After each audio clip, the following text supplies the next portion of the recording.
what we expect as some of the ethics that we need to conduct as we are speaking here is to say we won't entertain issues to do with hate speech here. We don't entertain people who bring about or who propagate ethnicity. We don't entertain people who would want to talk about tribalism, racism, anything that is not ubuntu or hunhu nechishona chedu. We would not tolerate that. So it's important that we need to actually understand that this is the show that everybody is in. As long as you have got Zimbabwe at heart, then you can be given a chance to speak. Unfortunately, we are going to be having a situation in which once we realize that this person is bringing about facts or issues that are not according to our ground rules, definitely me or Dr. Maifa will have to do away with such characters, because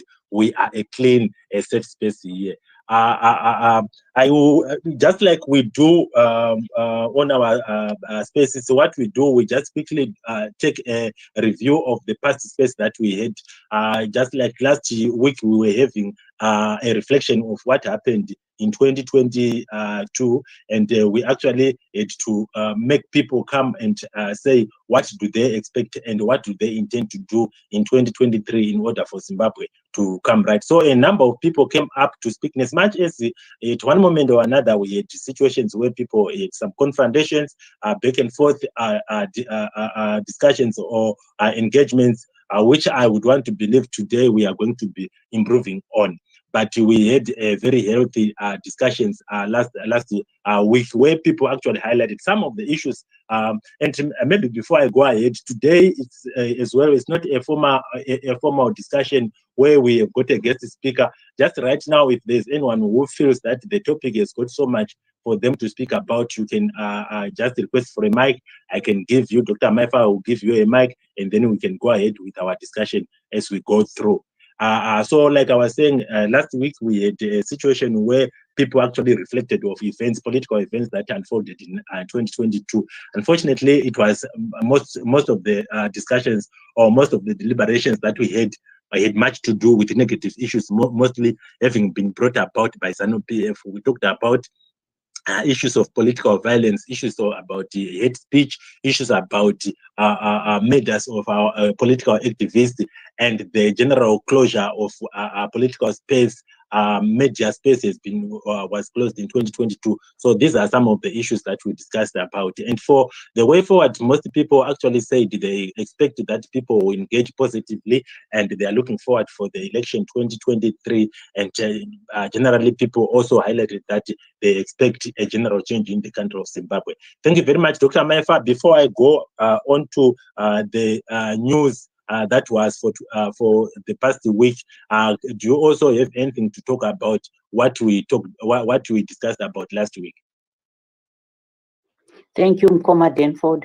One other issue that came up was in 2022, we saw the birth of Triple C, and we also saw the imprisonment of activists like Honorable Job Sikala. We spoke about the murder of our sister Mo Blessing. We spoke about corruption.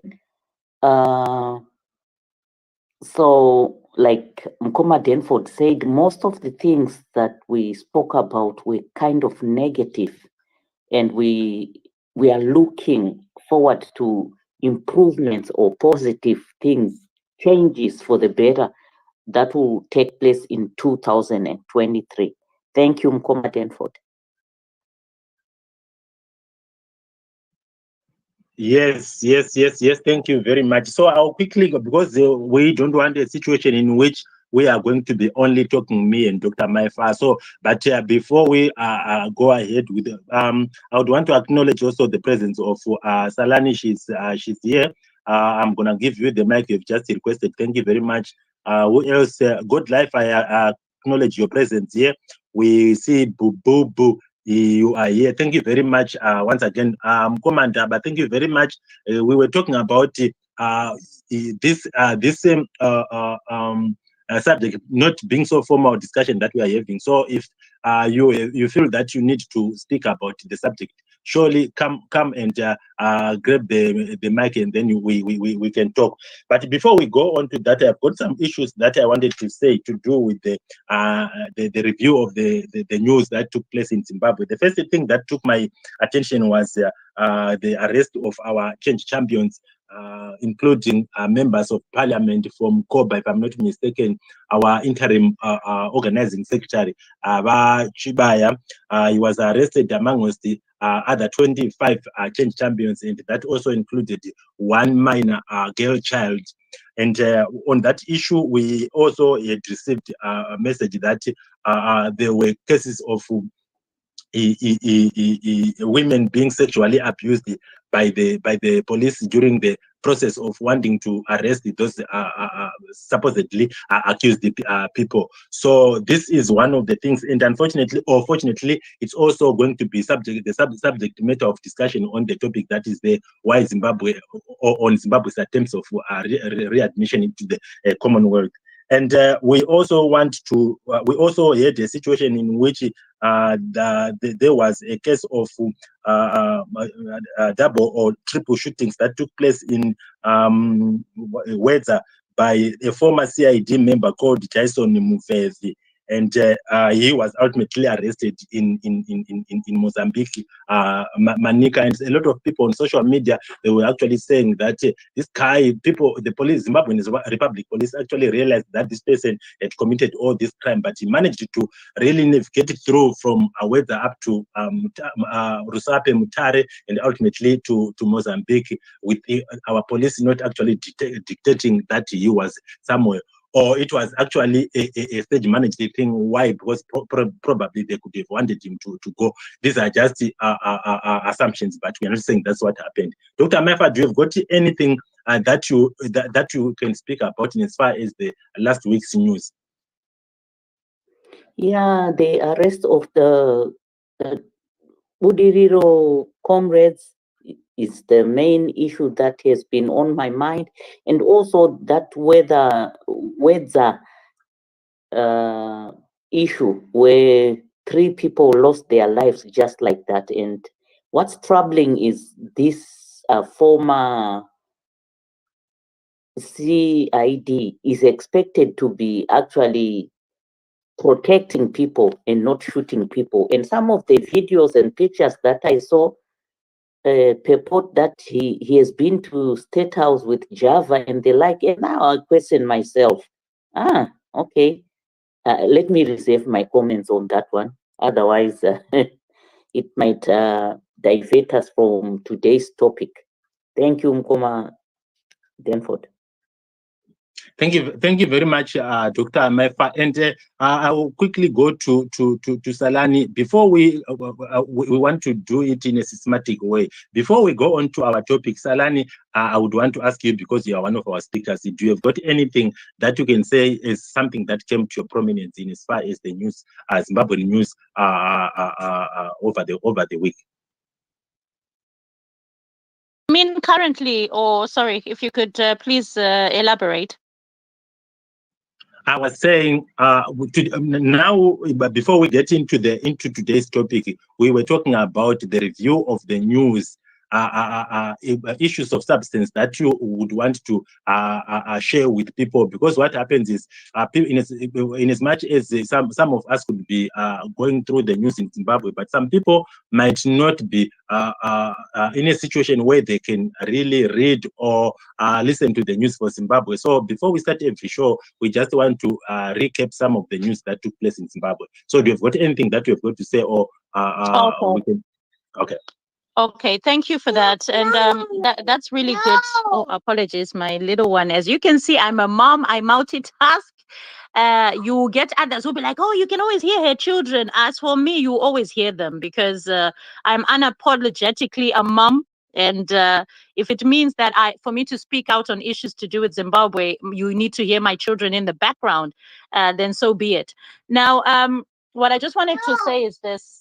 There is an issue that I've seen regarding Freeman Cherry. There was a space I was on just recently, And, there's some pictures which were taken of children sort of cleaning the floors. Jeje, I went to boarding school.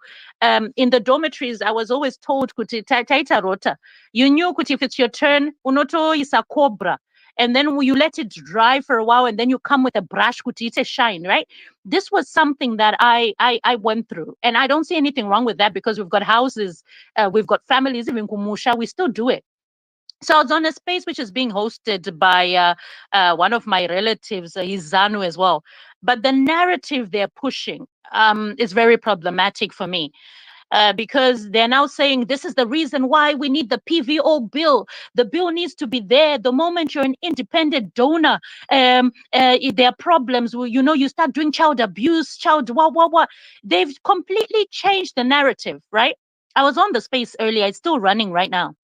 So I wanted to really mention that, because the problem I see, it's not many Zimbabweans who've got that kind heart to be doing something and propelling situations and supporting communities.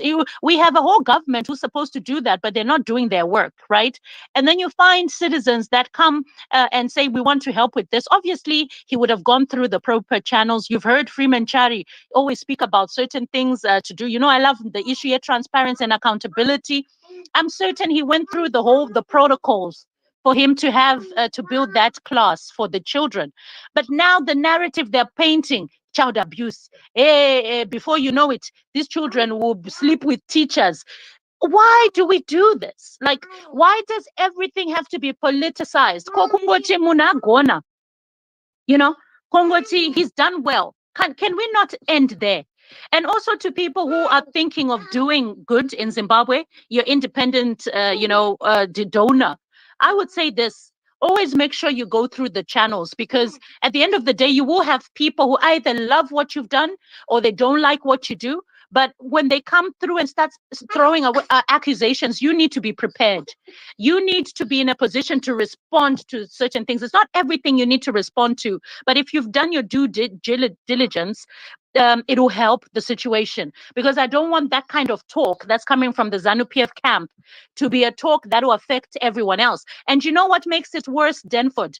Hansi, Freeman Chari Mumu Triple C. They're now making it to seem like a Triple C thing. I've never, apana member yet Triple C. Asipana membership card. Please, can you tell me, is there a member?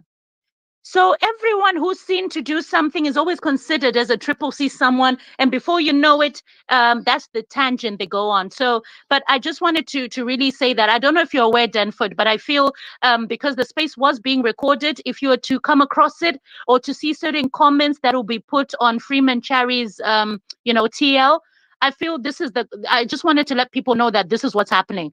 So, there's always a lot of things going on in Zimbabwe, but I felt I should touch on that. I hope that's okay, Denford. Many thanks. Thank you very much, Salani, and we are delighted that you have just come and enlighten us on what has just been happening. Unfortunately, yes, we have got people who do not have Zimbabwe at heart, and what they would want is to just maintain their patronage. And what we see is people have just had somebody has just helped the community, and people don't see the good in it. Unfortunately, we just have to do not to concentrate much of our energy on that. But I've just seen that we are going to be talking much about today's last week's news, but I will quickly give Maikita the mic before we quickly get into our today's topic. Thank you very much, Maikita, for coming to the show, and Mkoma Dobbs, I will give you also the chance, and then we'll get into our topic. Go ahead, Maikita. Thank you very much, my brother and my family. You are all here. I don't want to waste your time, but I just wanted to also, like what Salani has done, to add to the current news. I was reading somewhere that this guy who shot and killed people, the ex-CIO or whatever he was also wanted on another murder case, which he ran away from, where they were mining rights or gold being shared, and he shot, cold-bloodedly shot and killed someone but was never arrested or dealt with. Now that case is being brought to the courts as well. So you see what happens if Freeman Chari had killed one person, you would be heading for the gallows right now. But if it is one of theirs, they've got some. If someone would diligently track that guy's gun, we would know that there are so many bodies in the mines which never were reported, and people are scared to talk about. But about Freeman Nchari, the good thing they've done, but we all know the truth. So yeah, I just wanted to highlight you on that one. Thank you.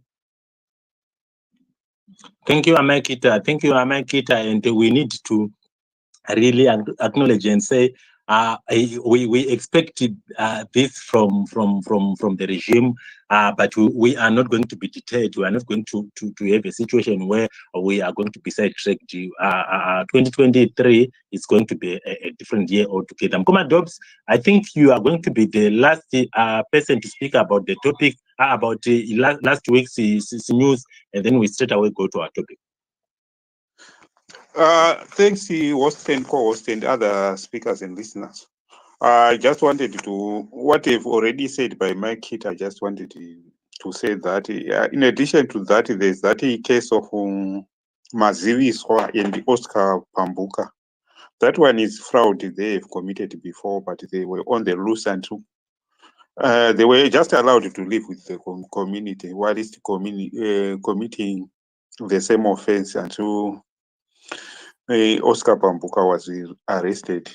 So it indicated that there's miscarriage of justice, because some are arrested, some are allowed to just roam around and do whatever they want.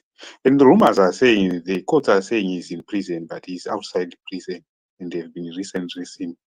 As for Salani, I don't bother about that space. The topic are shallow, the contributions and their narrative from your son.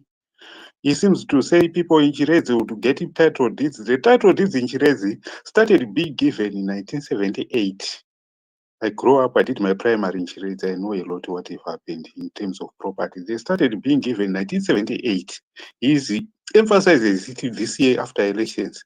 That is the time when people in Chirezi are going to have title deeds. That is not the case. Thanks a lot, everybody. Let's go to the actual topic. Yes, thank you very much, Mkoma Dobbs, and it's my pleasure to have right-minded people, progressive-minded people to come and engage with us here, and that is the noble cause why we are here.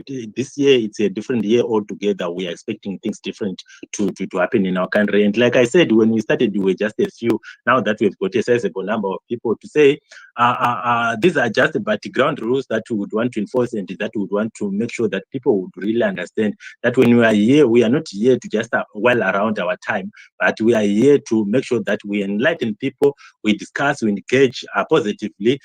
We know we have got diversity of views in as far as our politics is concerned, but what is important is, are we talking substance? Are we talking of issues that can make Zimbabwe go from a level A to level B? So in that regard, I would want to quickly say, whenever anyone who comes to the podium, we desist them from bringing about toxic statements, toxic language that can actually denigrate people on the ground, and that's something that we are not going to be tolerating.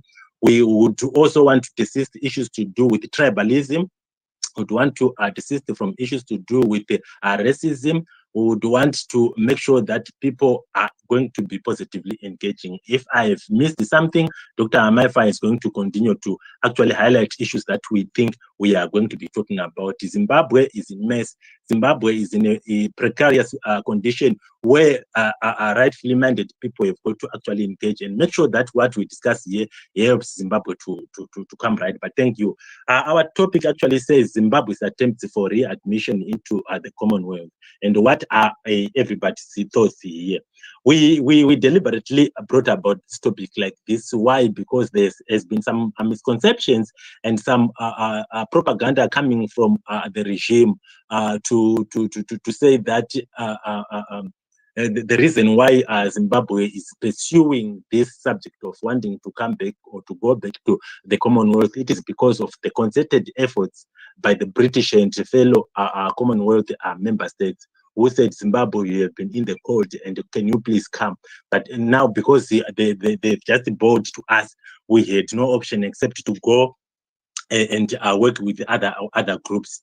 So when people are coming to bring about their deliberations, we need to highlight the facts of the matter, to say, is it the British who called Zimbabwe back to the Commonwealth, or is it Zimbabwe which, according to their so-called Second Republic, they want to do the re-engagement of the international community? So this is something that I said I should also take note of. But also to quickly highlight on issues of the background circumstance that led Zimbabwe to be taken out of or suspended from the Commonwealth.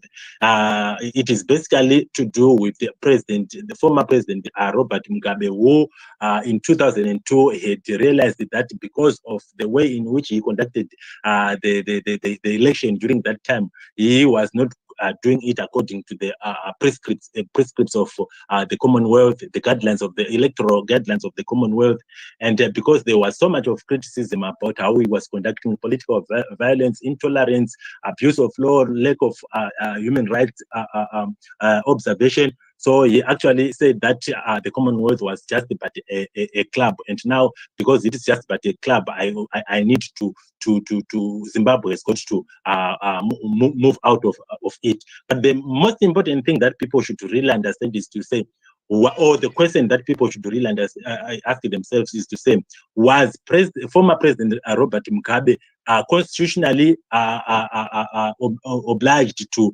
unilaterally pull out of the Commonwealth, or was it supposed to be done by a political party, or it is something that was supposed to be done by the whole country? The reason why I'm talking about this thing is, now that Zimbabwe wants to go back to the Commonwealth, because you went out of it on your political space, now that you want to come back, you are actually saying the rest of Zimbabweans should also take part. So I'm not preempting, but I'm just trying to highlight some of the issues or the background that actually took place. But without wasting time, because we said it is just an informal discussion, we need everybody on board. Let's have everybody's input about the topic. Dr. Maifa, I would want, if you've got any background information before we go to the rest, to come and give their input to the subject. What do you say about what really transpired since 2020, 2000? To now that Zimbabwe wants to re-engage into the Commonwealth? Thank you. Thank you, Mpoma Denford. Thank you, everyone on the space. Welcome to everybody. So what I just want to explain a little bit is the background to the Commonwealth. It is like it was formed in 1949, and Britain was actually getting its former colonies, and they formed that Commonwealth, and their mission or their objective was to engage as far as democracy is concerned, as far as business is concerned, sporting activities, their Commonwealth Games until now. And the late Queen has been in charge of that. So people have different views about the Commonwealth. Some thinking that Britain just wants to keep its former colonies and it wants to remain relevant. Some also seeing that people or countries benefit from being part of the Commonwealth countries.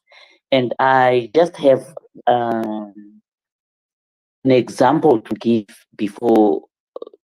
It might be different, but you know, when I grew up, I used to have a friend, a very beautiful girl, very beautiful, face and structure, everything. And when we grew up, she always told me,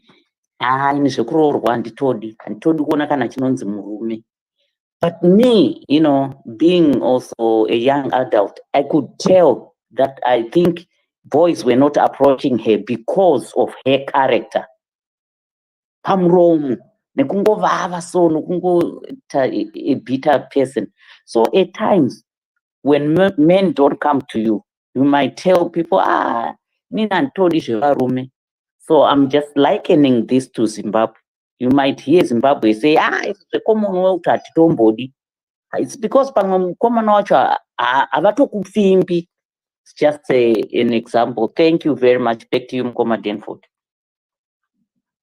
Yeah, thank you very much. Thank you very much. Unobongo chema wachiti haini nyaya inonzi nyama mazuva ano zviri kundinetsa chaizvo nyama inonditisa mapundu mukati memuviri wangu maonawo. Meanwhile, it's only January. Inonzi cabbage ndoyo yakandiitira zvakanaka. No, mari muhomwe hamuna. So that's exactly. Thank you very much, Dr. Maifa, for such an example. But what I'm quickly going to do before I go to I think I need to go to Mukoma. Okay, I'll give it to Salani. Anyone who wants to speak can just raise their hand. What I'm going to do is to give what the late President Robert Mugabe said when he pulled Zimbabwe out of the Commonwealth. Can you listen to this?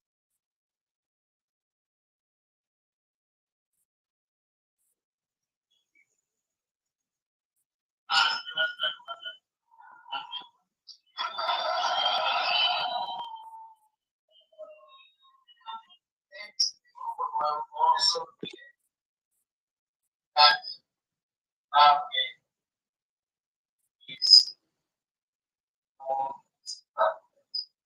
and that's Zimbabwe being a free and independent country cannot look interference in it. So, and as I said earlier, the choice was made. One, for us to lose our sovereignty and become a member of the Commonwealth, or stay with our sovereignty and lose the membership of the Commonwealth and say, let the Commonwealth go. What is it? What after all is it to us? What after all is it to us? A club. There are many other clubs.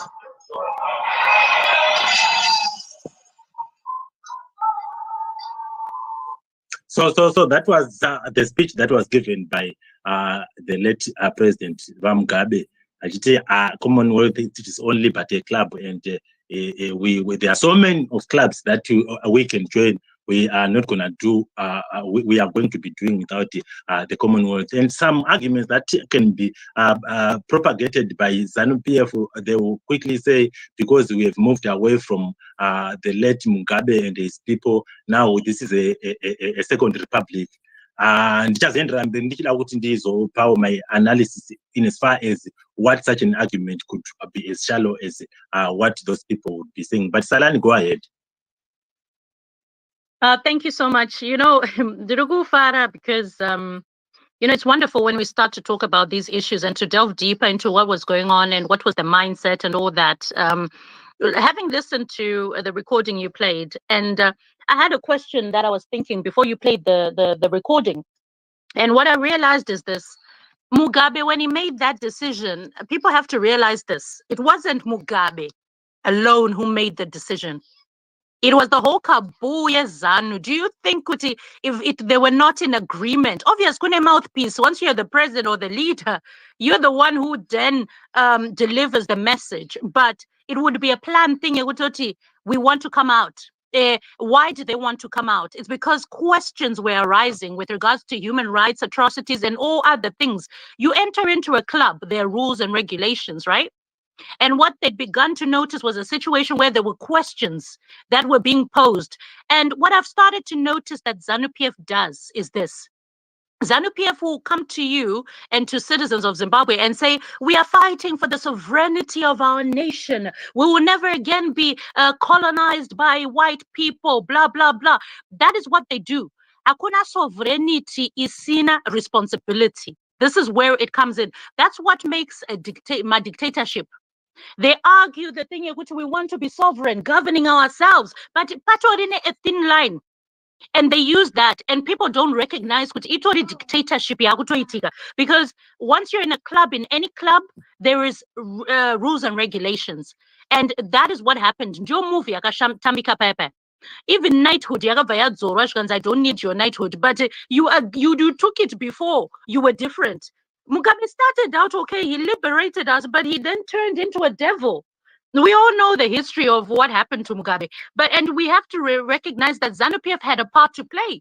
Idi Mnangagwa, who's now the president of Zimbabwe, also was part of those cabal with ZANU-PF that were part of this planning strategies and everything. And then the moment they're like, oh, now it's a new dispensation, it's just a word, it's a new dispensation. Why is it just a word? It's because we don't see freedom of expression. We don't see freedom of assembly. All we see is denial, opposition. Anyone who dared to be opposition, it's either you're beaten up, imprisoned, or all sorts. This is what we see. That cannot be a new dispensation. So when it comes to ZANU, it's all about words. Matauriro, they talk the talk, but they do not walk the walk. And if you want to now see them start to say, oh, we wanted re-engagement back because Zimbabwe is open for business. Which business? You have to be a ZANU-PF someone for you to have to be allowed to hold any business. That's the honest truth. Chingo Itasa Freeman Chari Asiri ZANU-PF, you're questioned.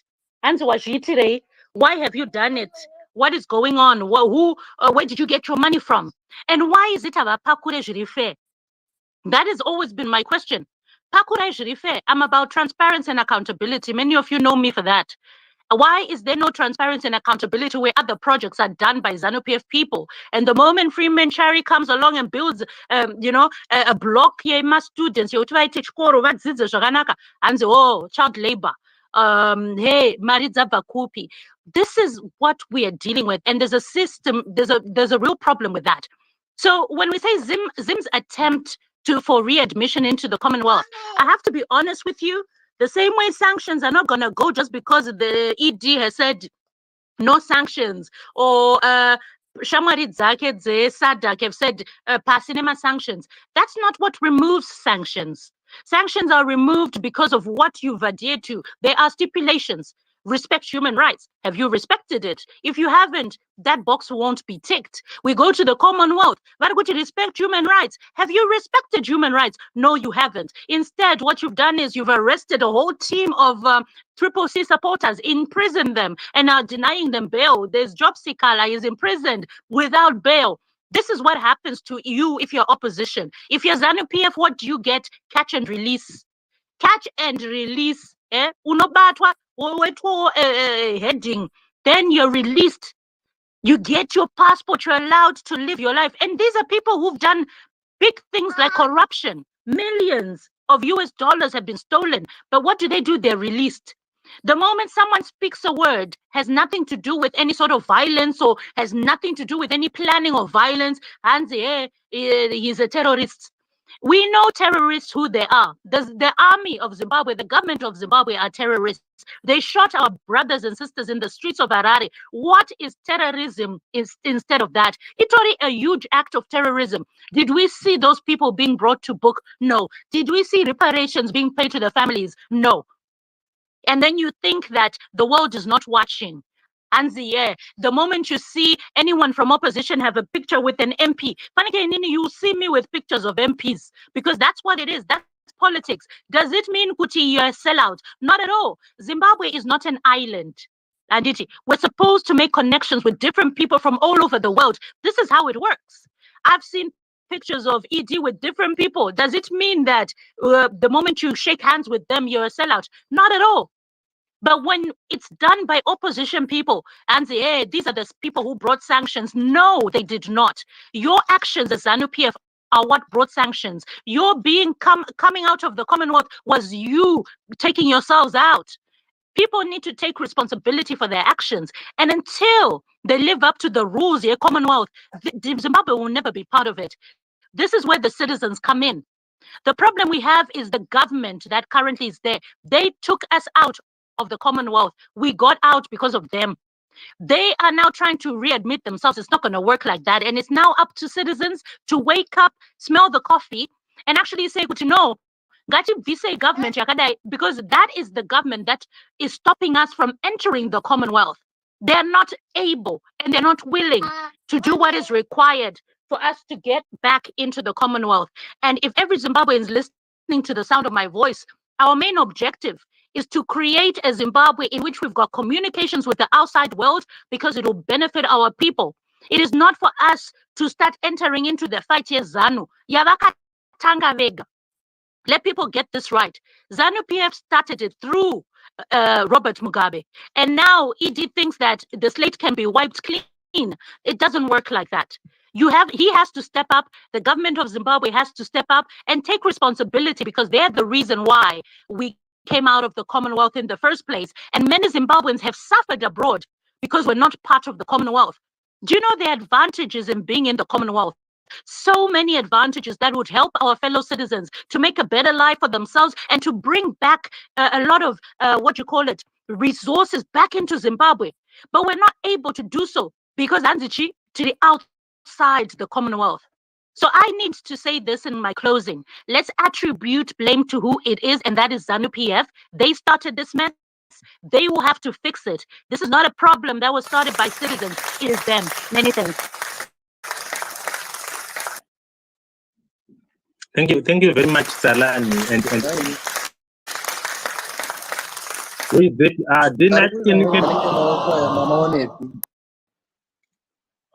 can D9 switch? Okay, thank you very much.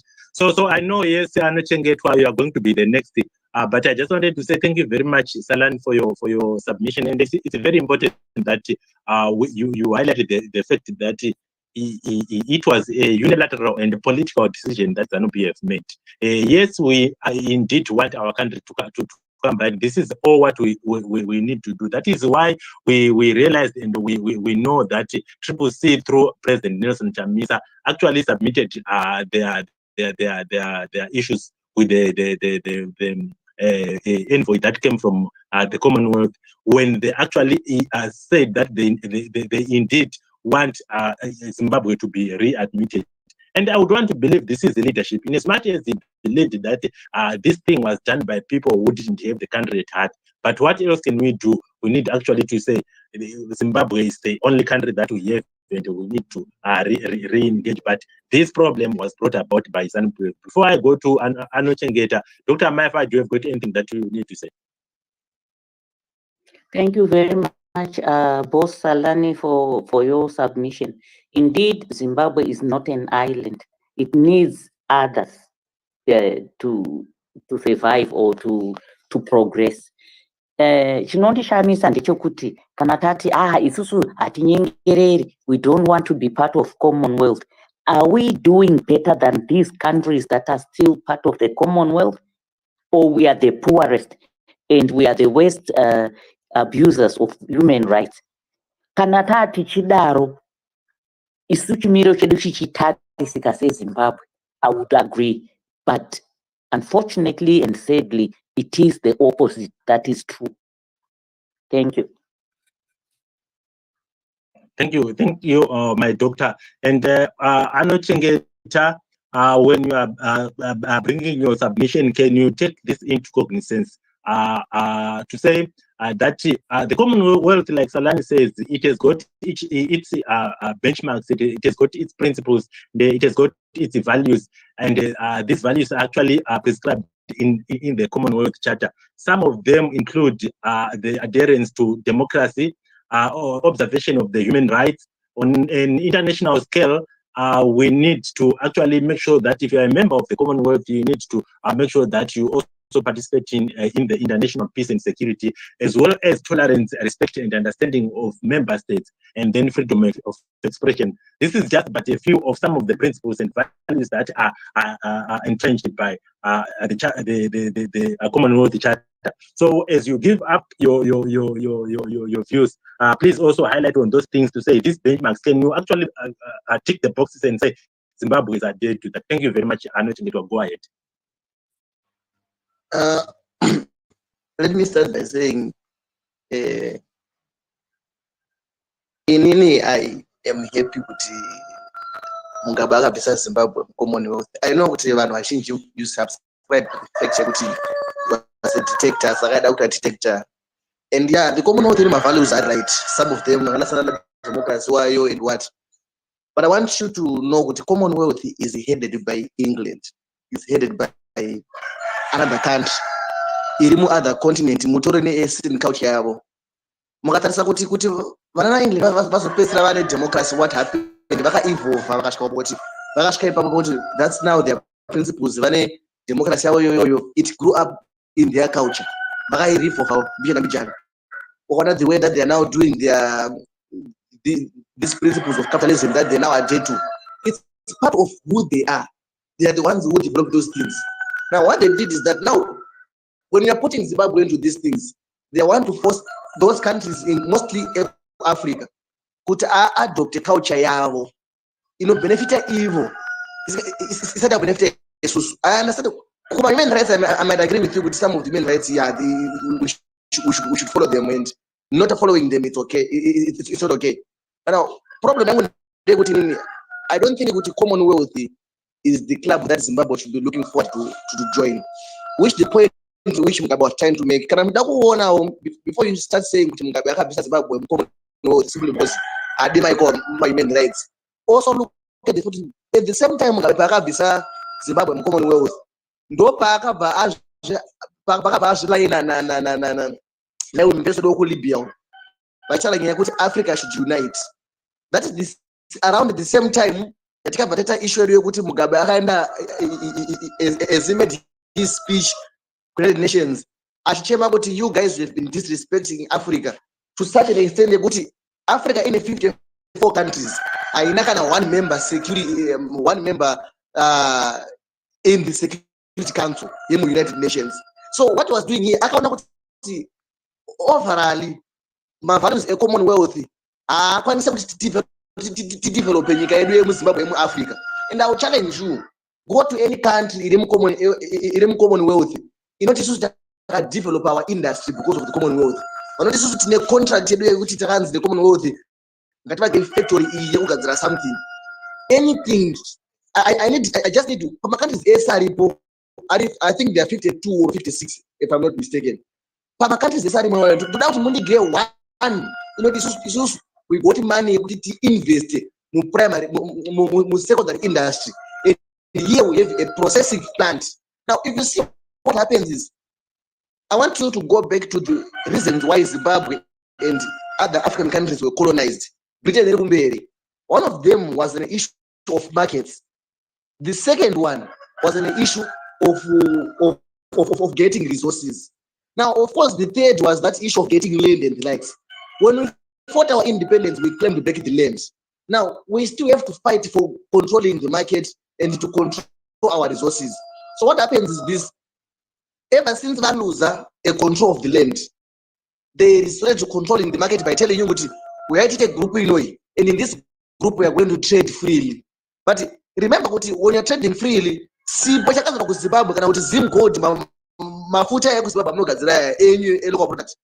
are in Africa, you are using African resources and African technology. There will be poor standard when you go to the international market.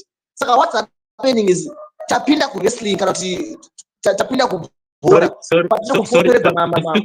Excuse me, I'm not saying it in as much as I would have wanted you to go right through, but because of our limited time, I wanted you to just be so snap, and as you be snapping, I would also want to inquire from you.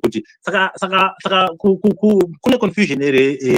I'm not too sure if you're also or something like that. Confusion because it seems on the 15th of May 2018. An application for Zimbabwe's readmission into the Commonwealth. So I just want to, in your last 2 minutes, just explain to me what is really happening within the circles of ZANU-PF to say they want to actually be re-engaging at the Commonwealth. Go ahead in your 2 minutes. I'll start by saying Mnangagwa is dumb. That guy is dumb. when you hear me most of the time criticizing someone, maybe I'm criticizing Samisa Boss is the one who has the potential to change and carry my views. But I'm not going to give up on that issue. And I'm not going to so damn. Him, I re-entry, like what I'm telling you, whether re-entry, Zimbabwe, I'm always against it. If you want a good club, form in an African club. Why do you want to jump to Commonwealth? Which is Pan-Africanism. When you study Africa, the AU, your goals are you to have one parliament, to have one passport, to have one currency. Where are you right now? Well, we are now jumping Commonwealth. Why are you jumping to Commonwealth when we can create what they're doing in the Commonwealth? Why can we not do it as Africans on our own? Okay. Thank you very much. What else to you? Okay. Thank you very much. You can still remain on the podium, and then we can engage you further. If you wouldn't mind. I see. Okay. Tadini came. Am I Kita na Dobsi? Yes, I see your yes. But let me clear the first speakers, the first time speakers, and then I'll come to you guys. Be patient with me. Tadini came before Mambo Sose. Can you quickly give your view about the topic and anything else that you think should be done by Zimbabwe in order for it to come back, if it can come back to the Commonwealth?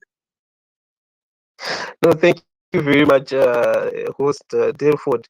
The first thing that I would say is that once we run as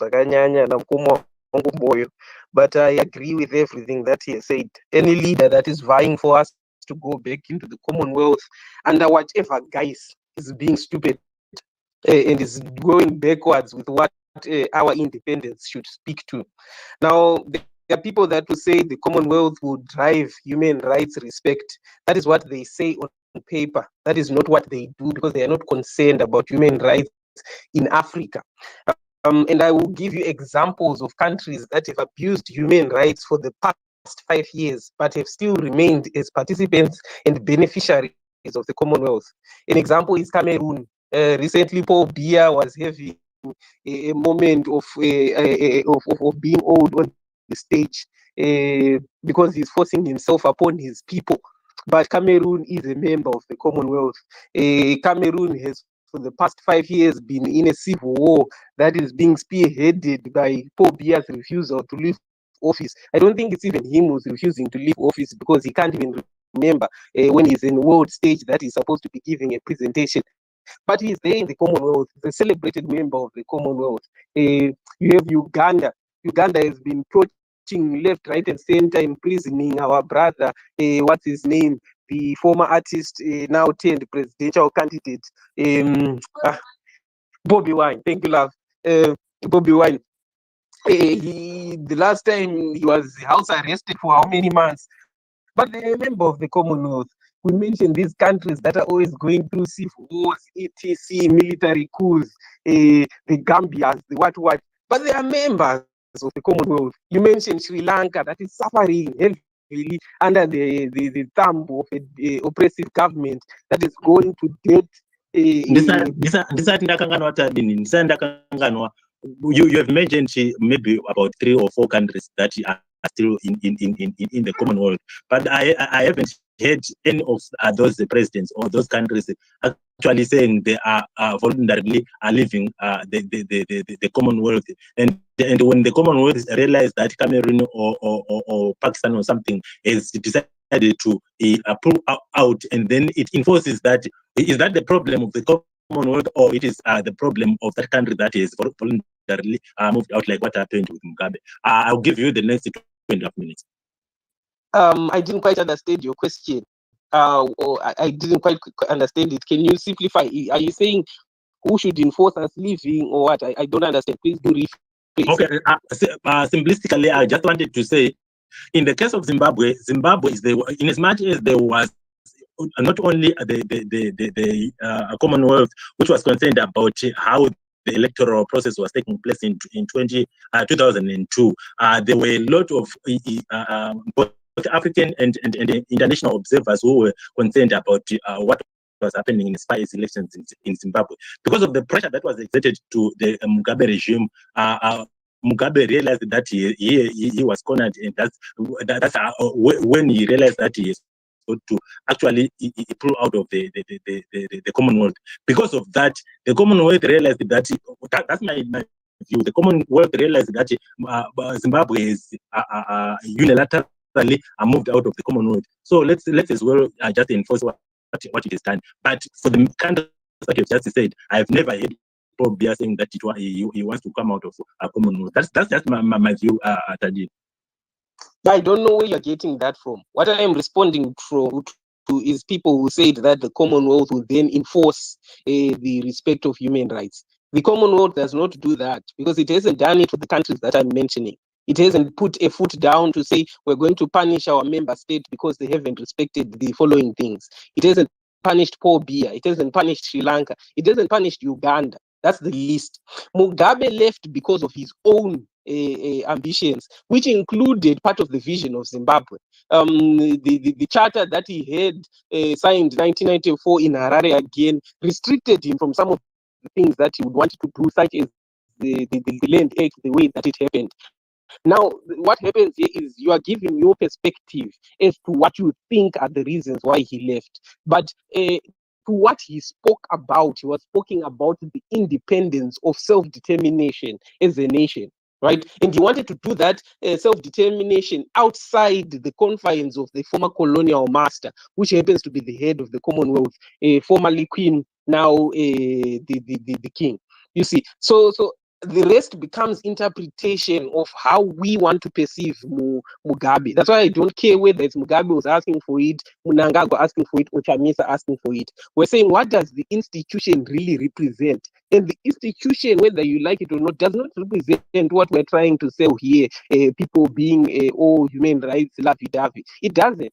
Because if it did that, the countries that I've mentioned would have been choked off a long time ago or heavily punished a long time ago, but they are doing freely and willingly happiness in as member states. You see, so that's one thing that we have to look at it from that perspective. And who does it benefit? This is an extension of the empire. The empire has failed to maintain the territorial control, but wants to continue to express itself via the control of markets, via the influence of the decisions that these countries make. It talks about a common culture. Whose common culture is it speaking to? It's speaking to the common culture that has been dictated by the empire, either as a remnant of our colonization or as a dictate of where the empire is at that particular moment in time. You see, you can't also run away from those facts that this is what the empire defines as the culture. It's not that it's going to ask Zimbabweans, how do you want to govern yourself now? It's that the empire is telling you how you should govern yourself. You see? Yes. So I'll end there by saying I don't care who is saying it, Chamisa, Mnangagwa, or Mugabe. I totally disagree with the whole aspect of Commonwealth. Let's join BRICS. Let's join Africa trade. Let's talk about the whole business that Rwanda is proposing. If it's about economic development. Yes. Thank you very much, Tadin. And at the same time, you can as well remain on the podium. I might also want. I had a question to you, but because we've got overwhelming people would want to speak. Let's give other people a chance. I'll go to Mambo Sose and then Mkoma Dobsi and Amaikita. Then go to our co-host. Thank you very much, Dr. Mambo Sose. Go ahead. Yeah, you just go ahead with Dobbs. I'm just walking in from church. I just want to settle down. No problem. Chief Dobbs, go ahead. Yeah, thanks a lot. I would probably start by adding from where Dr. Maifa mentioned, to say Commonwealth was started as probably British colonies, but then it was there for trade. And it developed to provide other services like justice in terms of trade. They are really binding and very useful. We would also notice that because of that trade and other benefits of human rights and so forth, we've seen our neighbors like Mozambique, who used to be probably a Portuguese colony, and Rwanda, a French colony, then in Commonwealth as well. Tadin mentioned the Cameroon, which did come from Francophone to join Commonwealth, which means there's benefits in terms of trade, scholarship, and other issues, apart from those the fundamental human rights issues which were declared at the Harare Declaration. So we probably have to understand to say benefits are there for individual citizens as well as nations. Those are known benefits to say we cannot say we want anything African while the African countries are there in Commonwealth as well. And considering to say all our neighbors, to say Botswana, all our 4 neighbors are in Commonwealth. So probably if we have a trade disputes, probably we use those Commonwealth courts to settle all those trade disputes and live peaceful rather than have all that confrontation.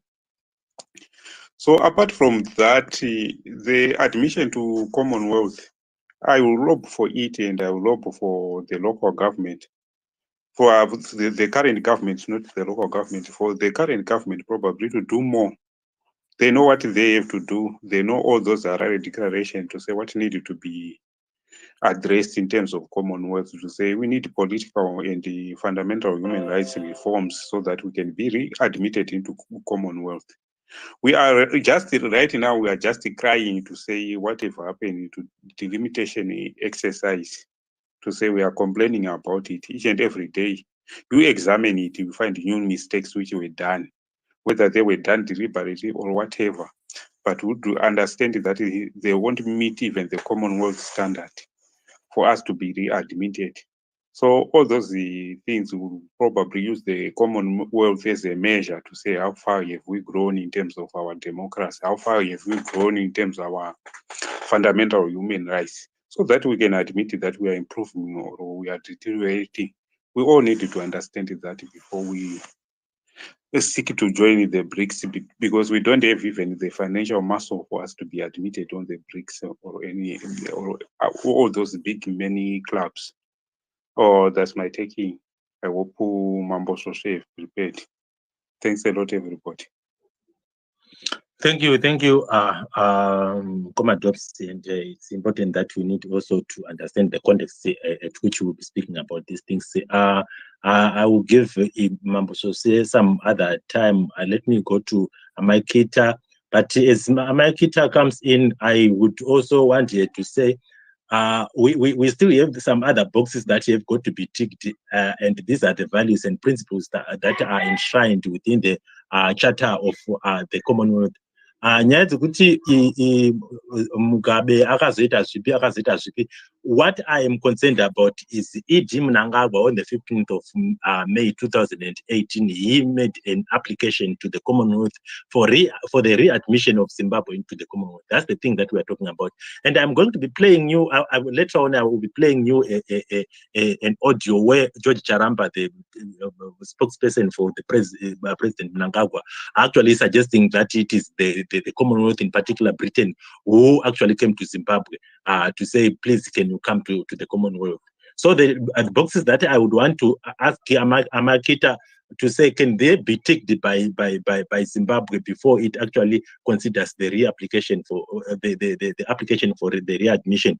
We talk about the separation of powers, the rule of law, good governance, and as well as gender equality, and lastly, access to health and education, food and shelter for the citizens. Do we think that Zimbabwe has actually sustained or attained those benchmarks to say it can now be, when it applies, then it can be considered positively to rejoin the Commonwealth? Amaikita, it's your chance to speak. Thank you very much for allowing me to speak. But I am going to speak not as a scholar, but as a lay person, which I am. I am into politics because of my own personal experience and my views. So I am going to give my personal perception rather than what other people have done. They've got a lot of that. But in my own thoughts, before we were colonized, let's go back to when we were the African communities. There was this thing called Ubuntu, where we looked after each other, took care of each other, cared about even strangers were looked after. And when the English, when we were colonized, things changed. We adopted their education, their way of life, their clothing.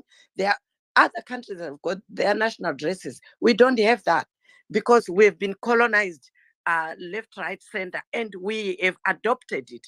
And our education system and everything is geared. But what I want to emphasize on why we should join this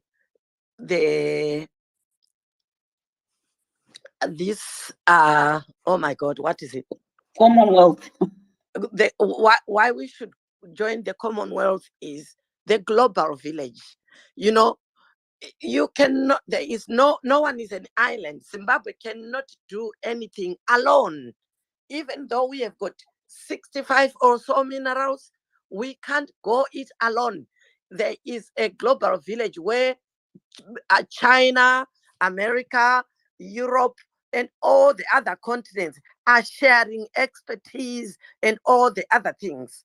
And we are being left out. Right now, this year, we have seen Zimbabwe was kicked out of the World Cup games and anything to do with sports. Our country is in a pariah state, and we are undermining the youths who are supposed to go and fit into that gap. By the time it is opened, they won't benefit from it because they will be older and they've lost out.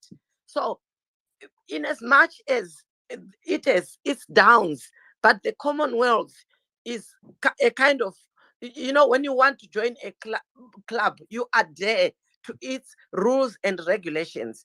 Zimbabwe wouldn't be what it is today if we were in the Commonwealth, because they will be asked, why is Job Scala in prison? Why is this happening? Even though if they don't do anything, but because we want to maintain our membership, we put ourselves in order. Just like when you go to church, you are asked to dress formally because you are going to church. They won't kick you out if you go in your shirt, skirt, or whatever. This is what we are trying to say. I don't care if the church regulations say this, I'll do this. But it doesn't work like that.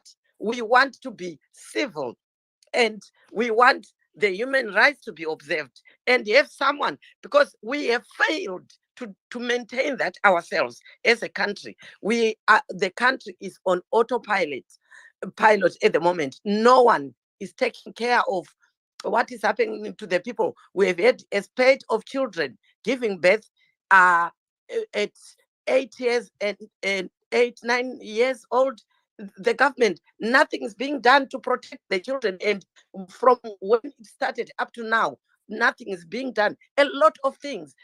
Social services, there's no social services in the country. So if we copy what is happening in other countries, we learn and put it on the ground, that will safeguard our children. And then we can do the African thing. If we want to have the African money, the African free passport, whatever, we can learn after we have managed to maintain what is in place. But we cannot just come from the bush and say we want to have this and that and that and that in our country, which has no foundation or stronghold of where we are going. I would ask, if Chamisa becomes president, I would like him to get into the Commonwealth, benefit whatever benefits there are, develop from there and go forward.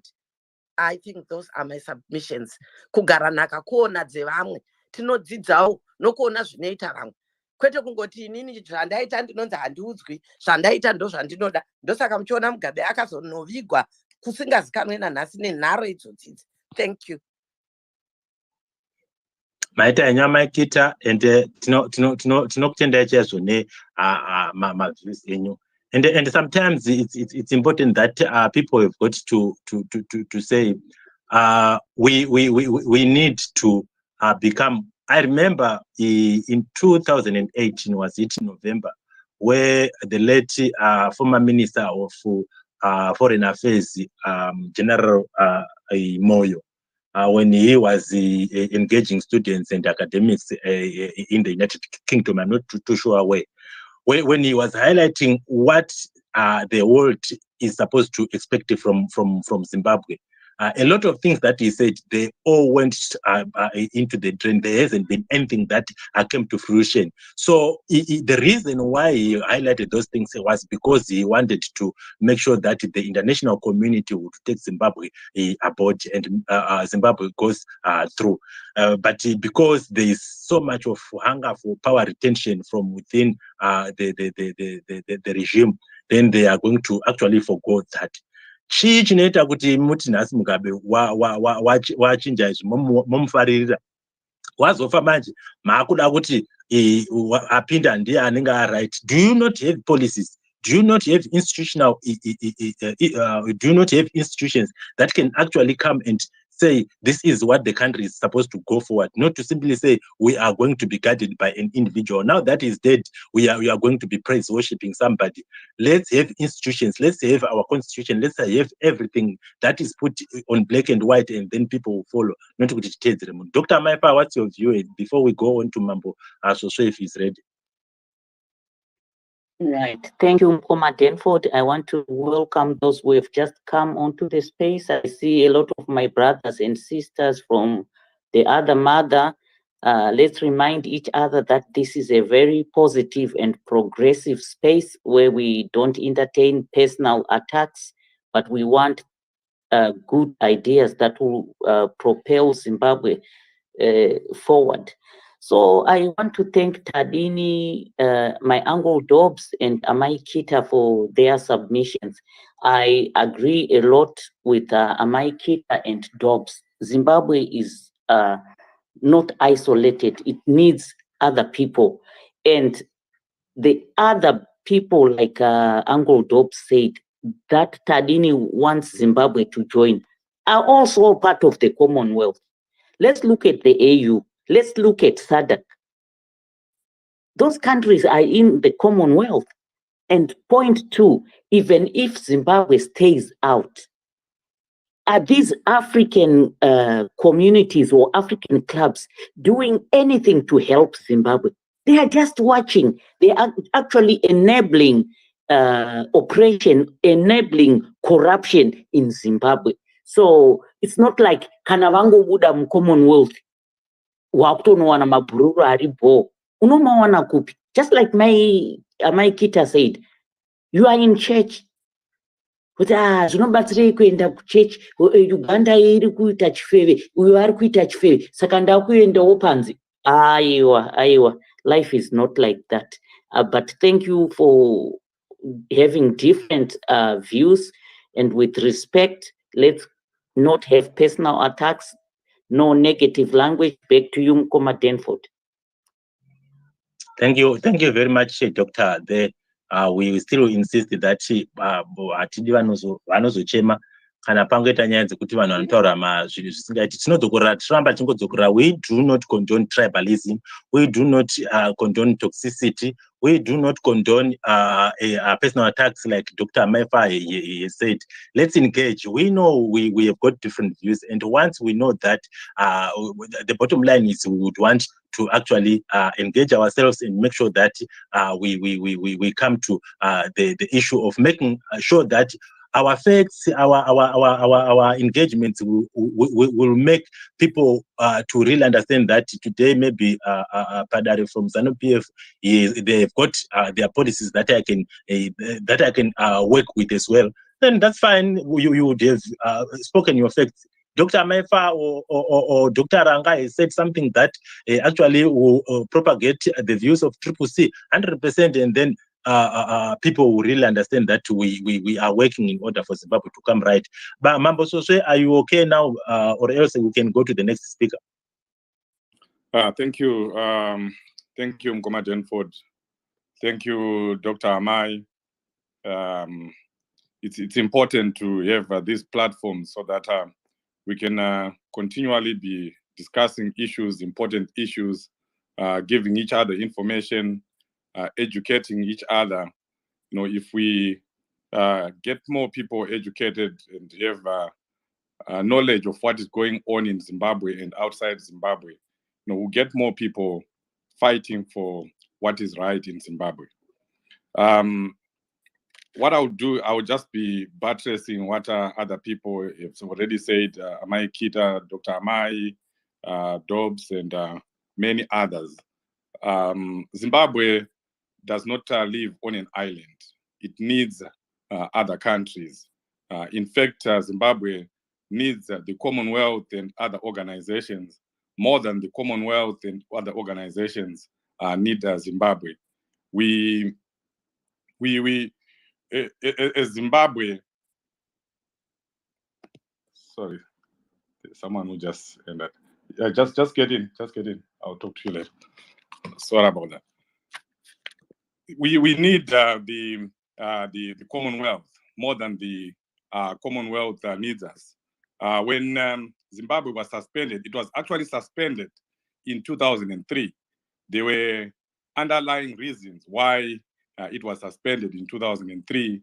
And of course, Mugabe didn't wait for the outcome of the tribunal that was going on, the due process that Zimbabwe was supposed to be given. He decided to withdraw. Maybe if he had waited, Zimbabwe would not have been withdrawn.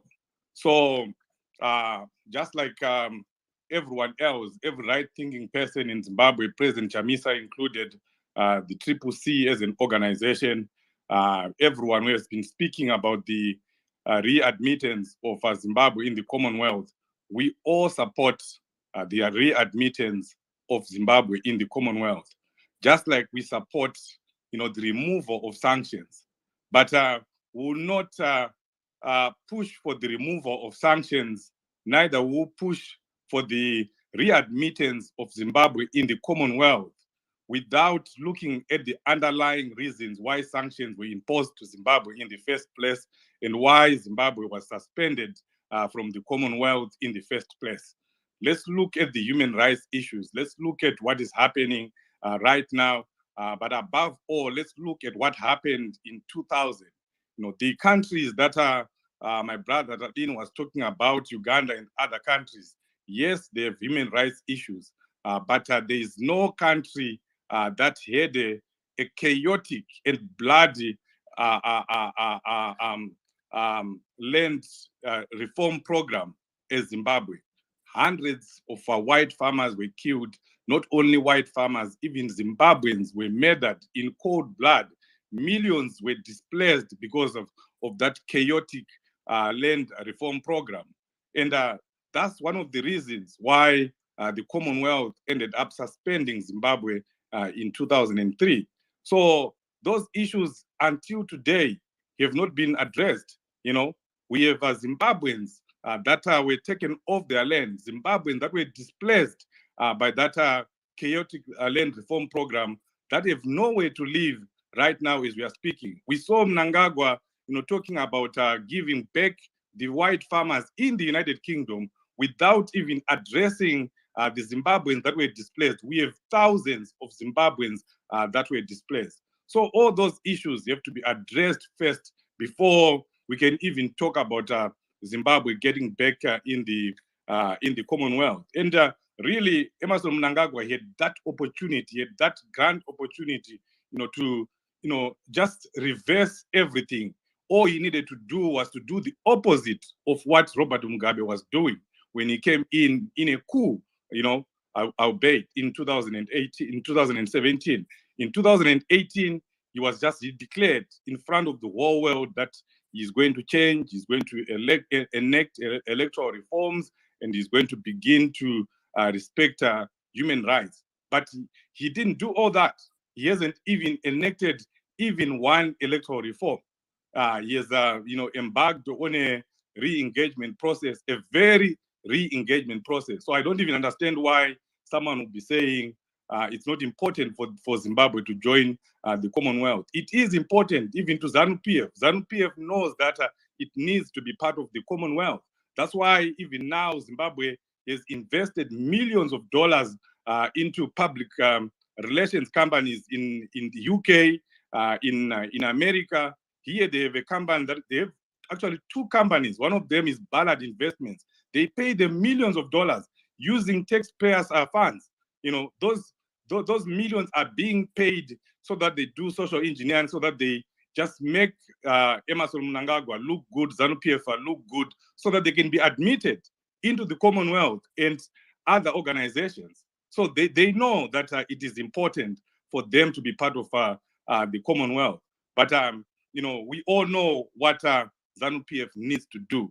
They just need to stop doing what they are doing. When the Commonwealth was invited back to the to Zimbabwe to just look at what was happening in the country situation, they found Honorable Job Scala in jail. So what do you expect from that? Now it's even getting worse. We have Honorable Chibaya, Honorable Machingauta, an 80-year-old man, in jail. And what happened in Murewa, I know ZANU-PF will be saying they will be going after the likes of Wopo Chingono and people here in the diaspora, that they are lobbying for these things to happen. But the UK, the Commonwealth, America don't even need Chief Sose, don't even need Wopo Chingono, because what ZANU-PF is doing is just there. It's right there for anyone to see. These countries have embassies. They have people that are in Zimbabwe. They see the human rights abuses. But to just cut a long story short, it's important for Zimbabwe to work itself into the country of nations, into the Commonwealth. It's important for it to improve its relations with America, with the United Kingdom. As much as Varaka should come here and say they don't give a damn about America or UK, Emerson Mnangagwa and ZANU-PF themselves, they know that they need America. They know that they need the United Kingdom. That's the reason why they are always crying about sanctions. That's the reason why they are lobbying, the SADC region, the AU, to be talking about sanctions. They know that they need them. They can't do without them. And that's one thing, obviously, that President Chamisa is going to do. He has definitely good relations with America. Obviously his human rights record it's blank, it's zero. Every country would want to work with a government that is headed by someone who is as clean as President Chamisa. The re-engagement of Zimbabwe with Commonwealth organizations and other organizations of the world will be top priority to the CCC government, so that we are re-engaged, so that we start, working with other countries, working with other organizations. I know ZANU-PF will go on top of the mountain and denigrate organizations like the IMF, like the World Bank, and they would also want to blame sanctions, that they are no longer borrowing from IMF and World Bank because of sanctions. But we all know that it's not because of sanctions. ZANU-PF had failed to pay, or Zimbabwe had failed to pay its debts on IMF and the World Bank long before the IMF was suspended it. So everything that is happening right now leads back to Zimbabwe. The sanctions leads back to Zimbabwe. It's Zimbabwe that invited sanctions upon itself. The Commonwealth, it is Zimbabwe that invited its suspension by its chaotic land reform program in the 2000s. It's all on ZANU-PF, and all they need to do is to reform. They need to start respecting people's human rights, enact electoral reforms, economic reforms, and they'll be back in the Commonwealth. Otherwise, everyone wants Zimbabwe to be in the Commonwealth. We support that re-entry, but there are things that need to be done first. Thank you. Thank you, Mambo, there, for your very positive assessment of what is happening in Zimbabwe and how Zimbabwe should conduct itself, not only in the within the Commonwealth, but internationally in the African Union and in SADC. It's important. Unfortunately, from the ZANU-PF, there's been so much of propaganda that has been coming through, and the problem that we have is people who started their own things. They are so much ashamed to really come and say, now we would want to engage the country or the institution that we said we are going to be doing away with. The particular example is that of the presidential spokesperson George Charamba, who really lied to the nation when he says that it is not Zimbabwe which made an application to the Commonwealth asi Britain ndiyo yakatouya yakatinyengererawo zvayo. Mira padare ndichakupa mukana wako kuti utaure. I'm going to play a record here when George Charamba was lying to the country to say Zimbabwe has not made an application for the readmission into the Commonwealth. Let's take a listen to this.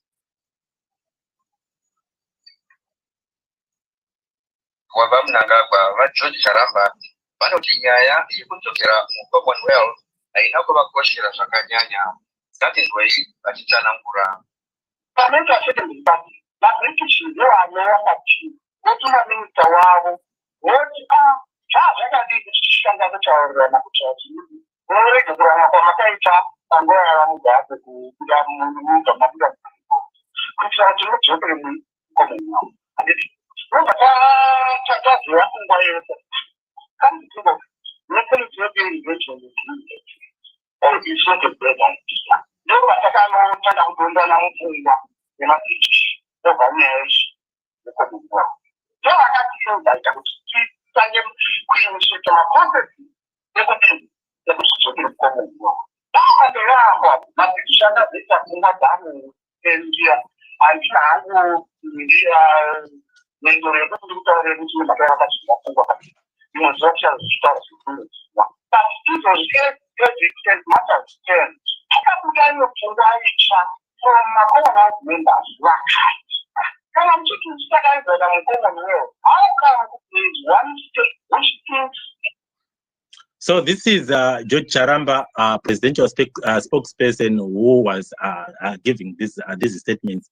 I'm going to be giving this time to Padare, and as you give your submission, Padare, I would want you to go back to the 1991 Harare Declaration of the Commonwealth, as well as the 1971 Declaration of 1971 Singapore Declaration, which was actually reaffirmed by the Harare Declaration, and say the principles and ethos of the Commonwealth that are supposed to be adhered to by member states. Do you honestly think that Zimbabwe, through its application, has managed to adhere to some of those principles? And as well, would you state that what happened in Budiriro, was it not the traverse of justice to the citizens of Zimbabwe? In particular, as we know that MOPA doesn't prescribe to private properties, it only prescribes to public meetings, but we have got people who are now in imprisonment as a result of either an intentional or lack of the interpretation of the law by the police. Go ahead, Padare, and I will prescribe your time. Go ahead. Listen, for those that were standing at the Commonwealth, what Charamba said is not priority in the that's what he said, and it's very important. 20 years of economic sanctions is a critical, period for any Zimbabwean child to really. We're going to be in it and survive around that. What we need to be saying to yourself: what are the benefits that we're going to benefit now after 20 years of punishment from these people? Zimbabwe defense industry is one of the biggest things that is on sanctions under the United Kingdom at the moment and the EU.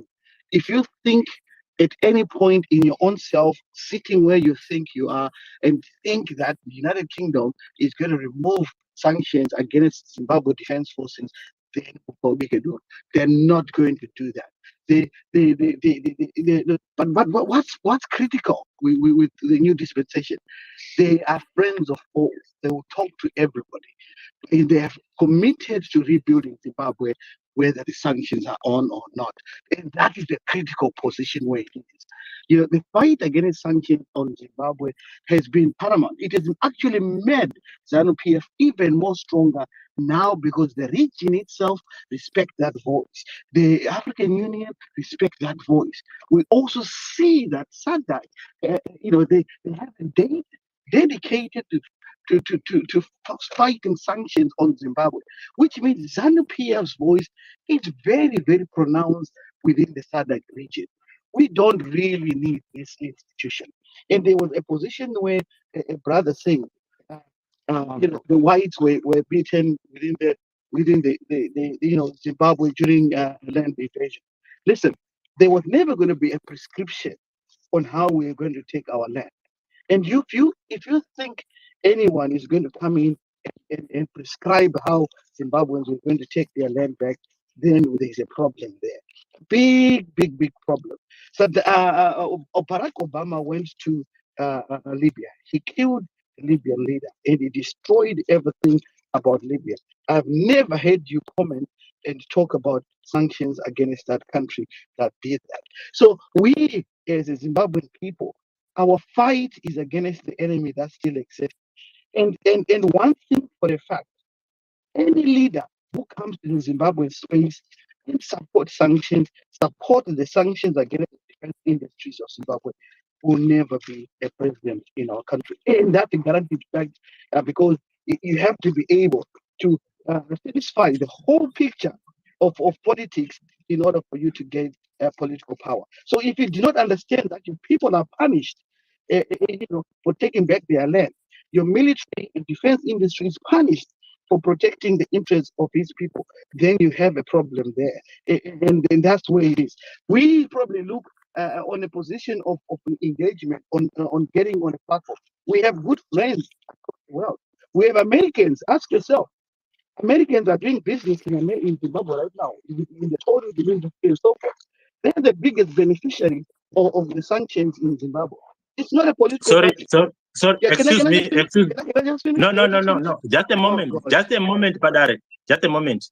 I just want to get clarity from you when you say a particular.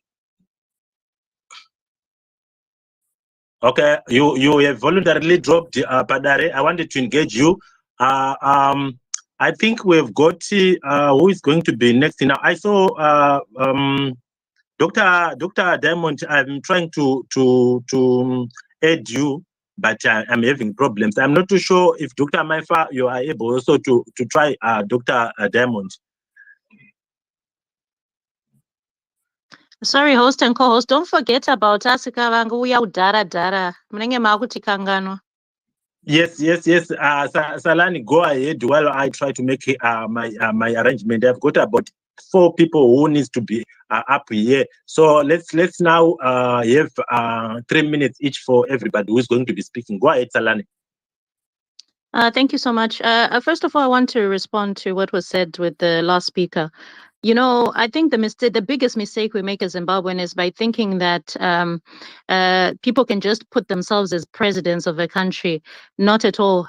God is the one who excels, promotes a person, and can also depose a person. And he uses his people, which is the Zimbabwean citizens, to either vote someone in or to vote them out. This is how it should be. We're not rigging of elections that interfere with the processes of election mode. So let's be cognizant of that. And when we were talking about the whole issue of Commonwealth, there's this term that people use when they're talking about lottery. We're not gambler. Hansi, you have to be in it to win it. There's a reason why they say that. You cannot dream up a million or whatever to be a millionaire. You know, a lotto. So it's the same thing with being in the Commonwealth. If you're in it, as much as people, previous speakers were trying to say that, oh, there are countries where there are other atrocities that are happening, and the Commonwealth is doing nothing about it. No one said the Commonwealth or the AU or the EU or SADC are saints. All of them make mistakes. Does that change the fact that it's better to be in there than outside? Yeah, it doesn't. You have to realize that it's important to be in it. And when you're there, you can then question these things when they're happening. It gives you more of a strong ability to advocate for things that are happening wherever you are in the world. We have to realize that it boosts trade just being part of the Commonwealth and the economy. This is what ZANU-PF has been wanting, and I'm sure any other opposition would want trade to be boosted, right? We want to have a better economy. We're talking about support democracy, government, rule of law. Yes, of course. And being there also supports small states. I'm very tired of hearing Zimbabwe being called by especially certain people in ZANU-PF. They'll say third world. Zimbabwe is third world. It can, Aishikire pane China. as if, and they say it proudly, which astonishes me, because I would think that you'd want Zimbabwe to be better, to be higher, to be built up. Kuti tishikoma levels China iwawo. But anyway, when we're talking about elections, did you know that the Commonwealth in Automa Observer mission in my elections recently, was it the 18th of January? I think it's Antigua and Barbuda.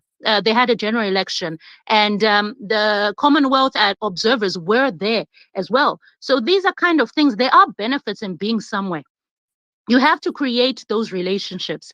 This kind of idea that people think that Zimbabwe, we can just start something on our own and then become bigger and greater.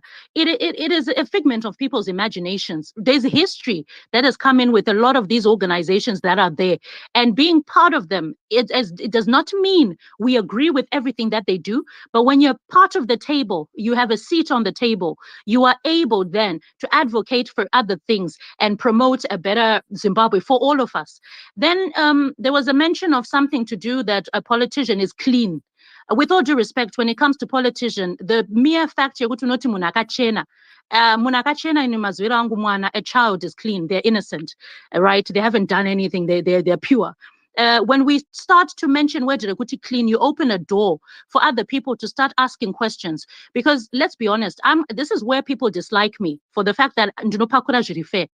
ZANU-PF ma things we all know about it, right? If I was to look at Triple C right now, there was an incident of a female reporter who was harassed during my by-elections. But so it doesn't mean kuti pane clean, pane kukanganisa kunaitika. Apana political party sinapa panombo kanganisika. And the moment you try to put a picture to say that they do no wrong, they are just, you put yourself in a position to fail.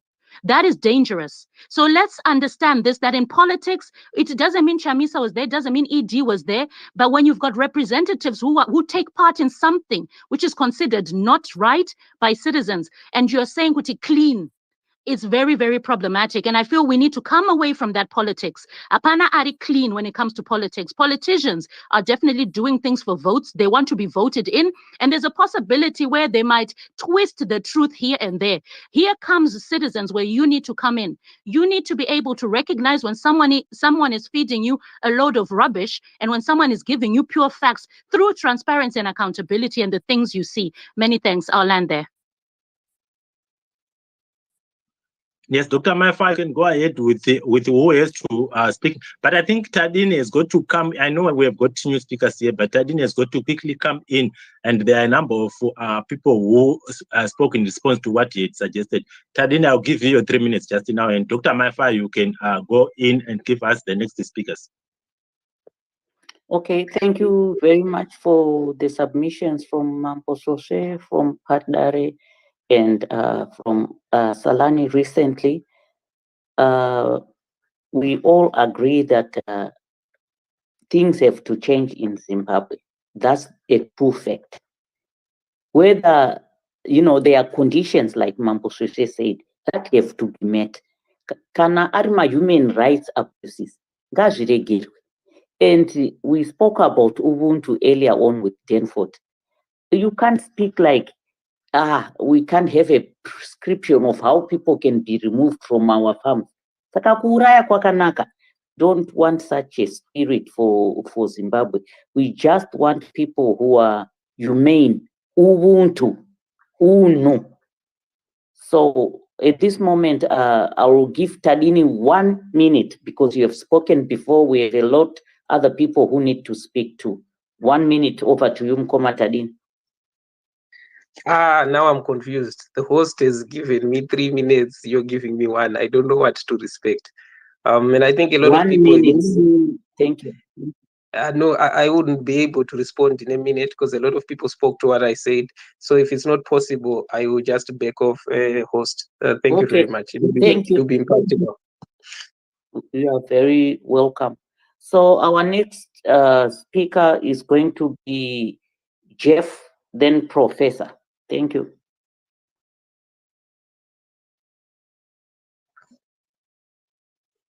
All right, my comrades, Murise. Right. I'm starting to see what I was picking up in these spaces for a very long time is starting to pass. That the likes of Salani and Tadini, they must Excuse me, try before to. you proceed. This Yeah. space, we agreed that we are not personalizing. We are not talking about people. Let's focus on the topic at hand. The Zimbabwe's attempt to be readmitted in the Commonwealth. Thank you. Yeah, it's all right. I was just trying to say I agree with what Salani put across in terms of the view of Commonwealth. In my edition, Commonwealth itself, right? I always question myself, what is it? What is Commonwealth, right? That's the first question I always ask myself. And finding Zimbabwe trying to get itself to be readmitted or being approached to readmit itself in the Commonwealth, and its significance sometimes lies with the point of some kind of a political statement which is playing itself in time. What I'm trying to put across is that the values which Commonwealth is putting across, right, their reasons of leaving Zimbabwe out of the Commonwealth, and the reasons why Zimbabwe left Commonwealth stand to be tested. If Robert Mugabe pulled out of the Commonwealth by himself before the judgment was passed, it must be examined, right? And the decision of the Commonwealth to suspend Zimbabwe while the country has pulled out of it already must be examined, right? Most of the time I listen to debates which happen in a lot of the parliaments of which we find the countries are in the Commonwealth, right? The problems they face, I've realized they are not unique to those which we are facing in our country. The problem of human rights, the problem of whatever atrocities which happens between the citizens, there is no difference. For example, what we find ourselves with the situation of job seeker, I don't see any difference of it to the predicament we find our own Chinyanga is. Chinyanga was inciting whatever he was inciting on the platform Facebook. And we see the events which happened in Zimbabwe, but he was convicted about terrorism in another jurisdiction. Jeff, you are left with a minute. You are left with a minute. Yes. Right. So it's a 50-50 for Zimbabwe to join Commonwealth or not to join Commonwealth. But the political statement is to determine the value of Commonwealth itself. What does it represent? Does it have any benefits to the Zimbabwean people in terms of expressing their determination to self-govern themselves, to decide their own destiny, to do any political contestation within our own country in respecting the government as the supreme of everything else? Any political party which is involved in the politics in Zimbabwe must not find itself being the supreme of the government, because the government is the incorporation of every elected member by the electorate. So whatever decision which happens in government as well as the country cannot be superseded by anybody which is outside the country. Zimbabwe Thank must you. be in the Commonwealth to debate and to debunk anything which is driven to control its internal issues, and that Okay. is to be put on test on a Commonwealth to actually expose it what it is all about. That's my submission. Thank you very much, Jeff, for your submission. I just want to reiterate that as we go along with our debate, I will never check out somebody if we are going to be having a debate that is constructive. I don't have that problem. You guys have got your views. But when things go wrong is when somebody's just playing around with facts and put them somewhere else. I'm not too sure if I'm going to be entertaining them. Neither would I think any person who would want to see development in Zimbabwe would entertain that. But thank you very much, Jeff. I think I was going to be asking, because of time, I was going to be asking you time about the circumstances that are happening in our country, especially to do with political violence and the institutionalization of violence. We have got problems with our security sector that is actually been an appendage, or that is just become an appendage of ZANU-PF. And what is happening is we are having opposition members who are being arrested indiscriminately for no reason. We had a situation in which women in Budiriro were alleged to have been fondled their breasts by some of the trained police officers. And just imagine a situation. And when we have such situations, we have a minister, a cabinet minister, or a president applying for rejoining an institution that has got its prescription as far as how you should join. So these are some of the issues that we need to highlight. I see Chegutu has got their request to come in. I'll give you your request. But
comfortable when they know that they are likely going to win the election.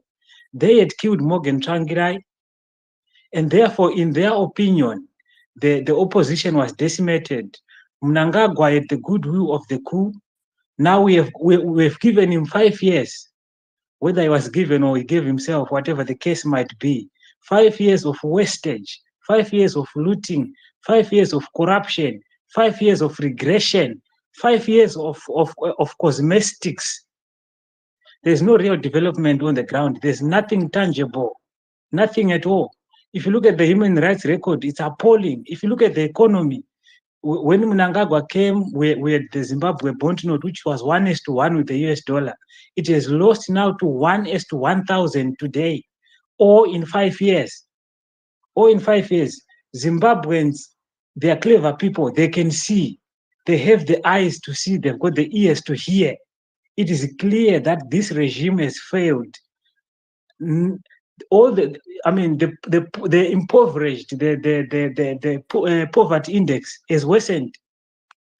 So without investing emotions into this, it is clear that what we are seeing is an increasing violence, and what we are seeing is a human rights record that is against the ethos of international engagement. And that being said, I do not think that Zimbabwe will be readmitted into the Commonwealth. Why? Because nobody wants to associate themselves with a killer, with a murderer. Let me leave my submission here for now. Thank you. My doctor there. Thank you very much, Komazivu, for your submission. Yes, if we want Zimbabwe to develop, there are things that we have to correct, things that we have to fix. And this is not Ngano Zatsuro Nagudo. Things are not well. We cannot celebrate when others are being victimized, others are being oppressed. So let's remain humane. Kuvane hunu. Celebrate kuti jobs kala akazodai chinyanga akazodai saka vakazodai.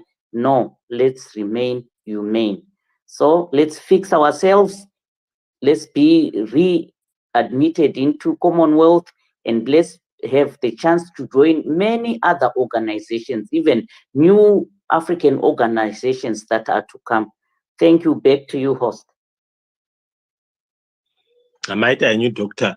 Inichinongonetsa ndechekuti kazhinji kacho people who always want kuzvivharira nemunwe.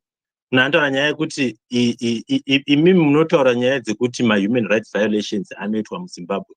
Makamboona here zvinoitwa kune nyika yakati? Makamboona here kune nyika yakati? No, isusu muZimbabwe tofanira kuva tinoita zvinhu zvedu tiri sesusu. Sei muchida kuti mupe comparison nedzimwe nyika? Saka kana chinhu chakashata chiitwa kune dzimwe nyika, why would you want to say we have got to sanitize such a thing because Britain kana kuti America iri kuzviita? By the way, Britain yacho neAmerica munodziti ndidzo nyika dzisingaiti, but you are sanitizing something that is being done by Britain or America, George Bush, Obama, and so on and so on. Be Zimbabwean, be confident as a Zimbabwean, and say we are an African country and we are not going to be copying anything from anybody. We are going to do our own things. When we say we don't want political violence in our country, it has got to stop. When we say police are being being used by the incumbent, then it has got to stop. Our judiciary is being manipulated. It has got to stop. This report from ED after getting it from the parliament. But I'm funny say 1 + 1 is equals to 4. That is the formula. So you always find that we are working with people who are just shameless and they do not want to see Zimbabwe come right. But thank you very much. I see Commander, you are going to go ahead and Mofu, you have got your hand up, but from Commander, we'll go to the Gutu Farmer and then come to you. Commander, go ahead. Thank you. Oh, thank you, host and co-host. Hello, everybody. Actually, it becomes difficult to speak after Zwinu always, because Zwinu speaks facts to an extent that when you submit after him, you lack content. He summed it all. If we look at the way how Zimbabwe was withdrawn from the Commonwealth by Mugabe, he had a purpose to do that, self-serving purpose for that matter. Mugabe removed Zimbabwe from the Commonwealth just to take away Zimbabwe from international scrutiny, so that he carries on with this chaotic land reform program. After that, we saw indigenization policies where companies were being taken away from their owners. Like Muliswa, what Muliswa did to this white farmer. We saw a lot of people losing their properties, lives being lost, lawlessness peaking to unprecedented levels. I'm pointing that to show that there is a difference between Mugabe and Mnangagwa. Mugabe's era didn't want Commonwealth for a purpose. Mnangagwa wants Commonwealth to join the Commonwealth for a purpose, because when he was serving under Mugabe, it served their purpose. Now he sees that being outside Commonwealth further isolates him. Zimbabwe is bankrupt at the moment. Zimbabwe is so desperate to join the Commonwealth so that it can use it as a reference whenever they approach international financial lenders. But they are not meeting the standard. Commonwealth, Zimbabwe is a signatory to the Commonwealth Declaration, as the host has said. But look at human rights abuses that are going on at the moment. Look at the behavior of ex-military and the serving military forces as we speak. They are armed robberies day in and day out. Ex-police officer shooting a serving police officer. What kind of lawlessness is that? Who in their functioning senses will admit to associate themselves with such a regime? Zimbabwe is just something else. Yes, they are desperate to be admitted in the Commonwealth, but unless they view themselves from the mirror and address the very causes that make them isolated, there is no way Commonwealth will admit them. They will hire so many people or agencies to lobby on their behalf, but the results will never come. I will end there. Thank you. Thank you, Commander, and that was short and sweet. Okay, let's go to Chegutu. Chegutu Farmer, before you speak, I'm going to be asking you a personal question. It's want to answer, you can answer. If you wouldn't want to, then you cannot answer it. I remember last week, as you were giving your submission, you talked about the history of the MDC and how you participated in the demonstrations in the UK. Correct. Yes. And you voluntarily declared that you are a true Triple C member, and you actually said that you are not afraid to say yourself being so Triple C. At one moment I was listening your conversation with some guys from this other program. It was something different. If you would want to answer, you can answer me. Can you still say that you are part of the Triple C, or it's something different because of people change? Yeah, thank you. Go ahead. Yeah, thank you very much, and good afternoon to everybody in the room as well. Very nice conversations and topics being brought up, and some good ideas. Yes. So I was very much an MDC person. For those that are listening in for the first time, I was brought up in Britain, but I was born in Zimbabwe. I returned to Zimbabwe in 2020 at the height of the lockdown to take over my mother's farm in Chegutu. And just in case everybody gets this confused. My mother was black, and the farm was bought in 1967. So there's no threat from anybody with regards to having my farm taken away from me. Something that on Twitter I'm often warned that be very careful with what you say and so forth. We'll have your farm taken. Absolute nonsense, right? It's not going to happen. So with regards to the CCC, I will tell you now, all in this room, I am sitting on the fence about my vote. A vote to everybody in this room is a personal vote that you must sit down and think about, because your vote has that power to change the trajectory of a country. And right now, there's concerns that I have with some of the sentiments that the CCC are saying. So for me, I will wait. I will patiently wait. There are things that ZANU-PF are saying that I quite like.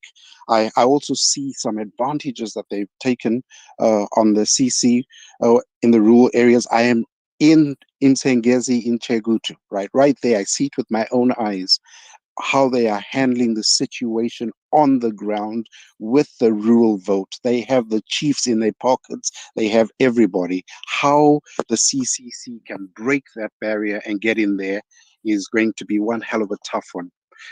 It is known. I don't hide about anyway. If I am harmed, so it is. My father always said, son, it is better to die saying what you're saying than live as a coward. If I go, I go.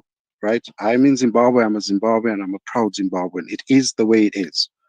So with regards now to the sanctions, you will notice that if you go onto my profile, I am anti-sanctions. I do not want sanctions put on Zimbabwe, but there's reasoning behind my thought process. The reason why I do not want sanctions on Zimbabwe is because if we lift the sanctions on Zimbabwe, the ZANU-PF no longer have an excuse of the sanctions. They can't use it as an excuse anymore. So but we are not talking sanctions here. Yes. We are talking about So- readmission of Commonwealth. Good, because this leads on to the next part. Now, let me explain to you about the bigger picture with the readmission into the Commonwealth and the sanctions and how it works. So, if we look at Britain, now we all know that Britain's America's little poodle and goes around the world doing its dirty work for it. What happened with Britain and Zimbabwe with regards to the Commonwealth was this: Britain found itself trapped. It was trapped in the fact that it put sanctions on Zimbabwe, but Zimbabwe could have subverted those sanctions via the Commonwealth. So Britain was trapped with its own sanctions because Zimbabwe was a signatory to the Commonwealth. Where they outplayed Mugabe was by the Zimbabwean government withdrawing. They literally were given a fresh of breath air from Zimbabwe by Zimbabwe withdrawing from there. But respectively, Britain was trapped. It had trapped itself by placing sanctions on Zimbabwe, and then Zimbabwe could have quite clearly skipped those, jumped over them via the Commonwealth. Now, when we talk about the Commonwealth, people, I've got to be very honest with you here. The Commonwealth, as currently constituted, is not a particularly effective organization. That's the reality of it. That's the truth of it. And if anybody can show me any data to disprove me, I'd really appreciate it, because I very much doubt you'd find any. And I'll tell you why I very much doubt you'd find any.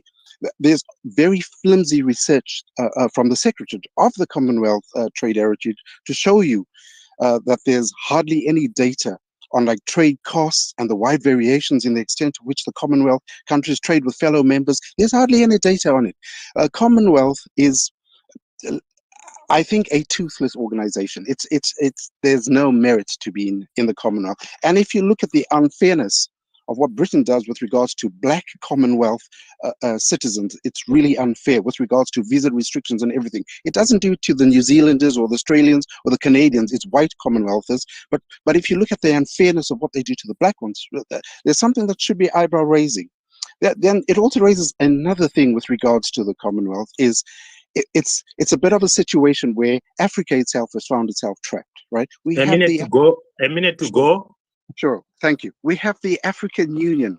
Like, what do we need the Commonwealth for? We've got the African Union. Unfortunately, the African Union itself is compromised. It's made up of dictatorial personalities, etc., and so forth. So With my few seconds left, I can tell you this, team. Please, whatever you do, encourage every single person that you know, every single Zimbabwean in Zimbabwe, please go out and register to vote. Please. Thank you. Thank you very much, Gutu. Like I always say after you have spoken that we have got different views, and you are entitled to your views. But Mofu and Elder, can I quickly squeeze in Champion? Champion has had problems in coming to the platform. Then I will come to you guys. Champion, go ahead.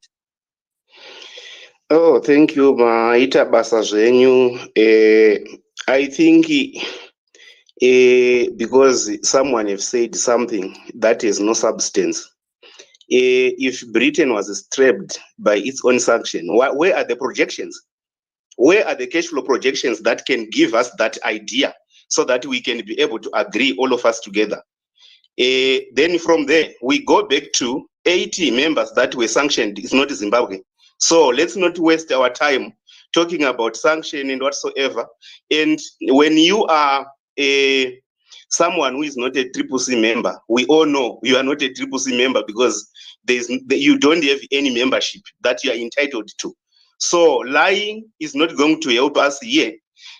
That's one thing. The next thing that I want to talk about is that if we are going to be blind from ourselves, we are going to blind even the nation as well. Why?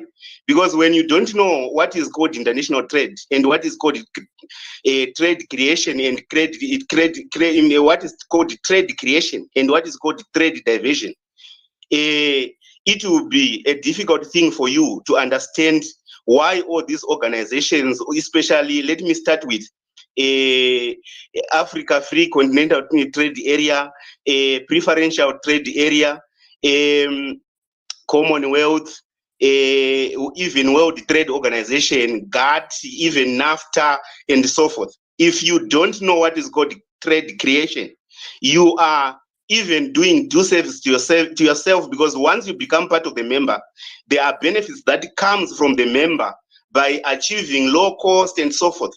We don't want to talk much about it, and what they are sharing within that trading block, you will not have any advantage to it once you have pulled out of it. So those ones who are saying, oh, there's nothing to benefit from Commonwealth, they are lying. Even if BRICS right now, if you join BRICS, there are some certain advantages of joining BRICS. But the problem with people is that we tend to be emotional for nothing, and we don't know the economic impacts of what we are talking about, and we are not even practical. We are just saying words because we want to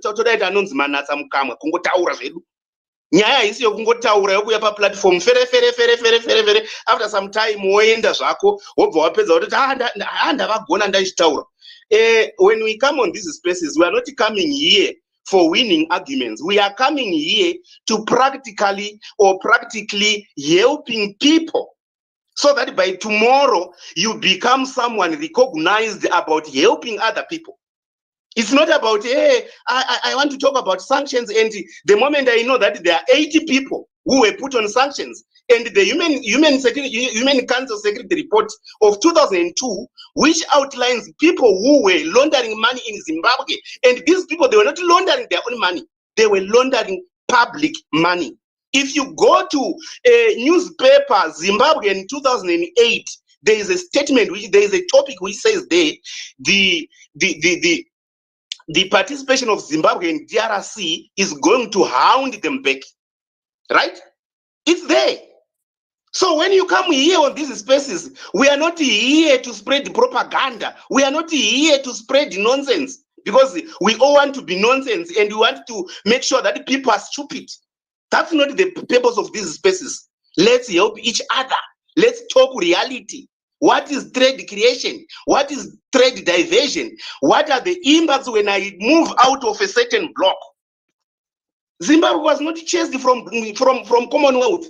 Seeing that they have been told about human rights abuses, they themselves as a signatory decided to move out because their suspension was impending based on human rights. So when you come to go and read the Harare Declaration, it's there. Before Harare Declaration, there was another declaration, and this declaration is from, I think, from 1989 to 1990. We all know about this. We have read about this. But what do? We come here, oh, you know what? Because in India, no further itachidoma chako uri kuroko urege kutaura nhema pamaspaces.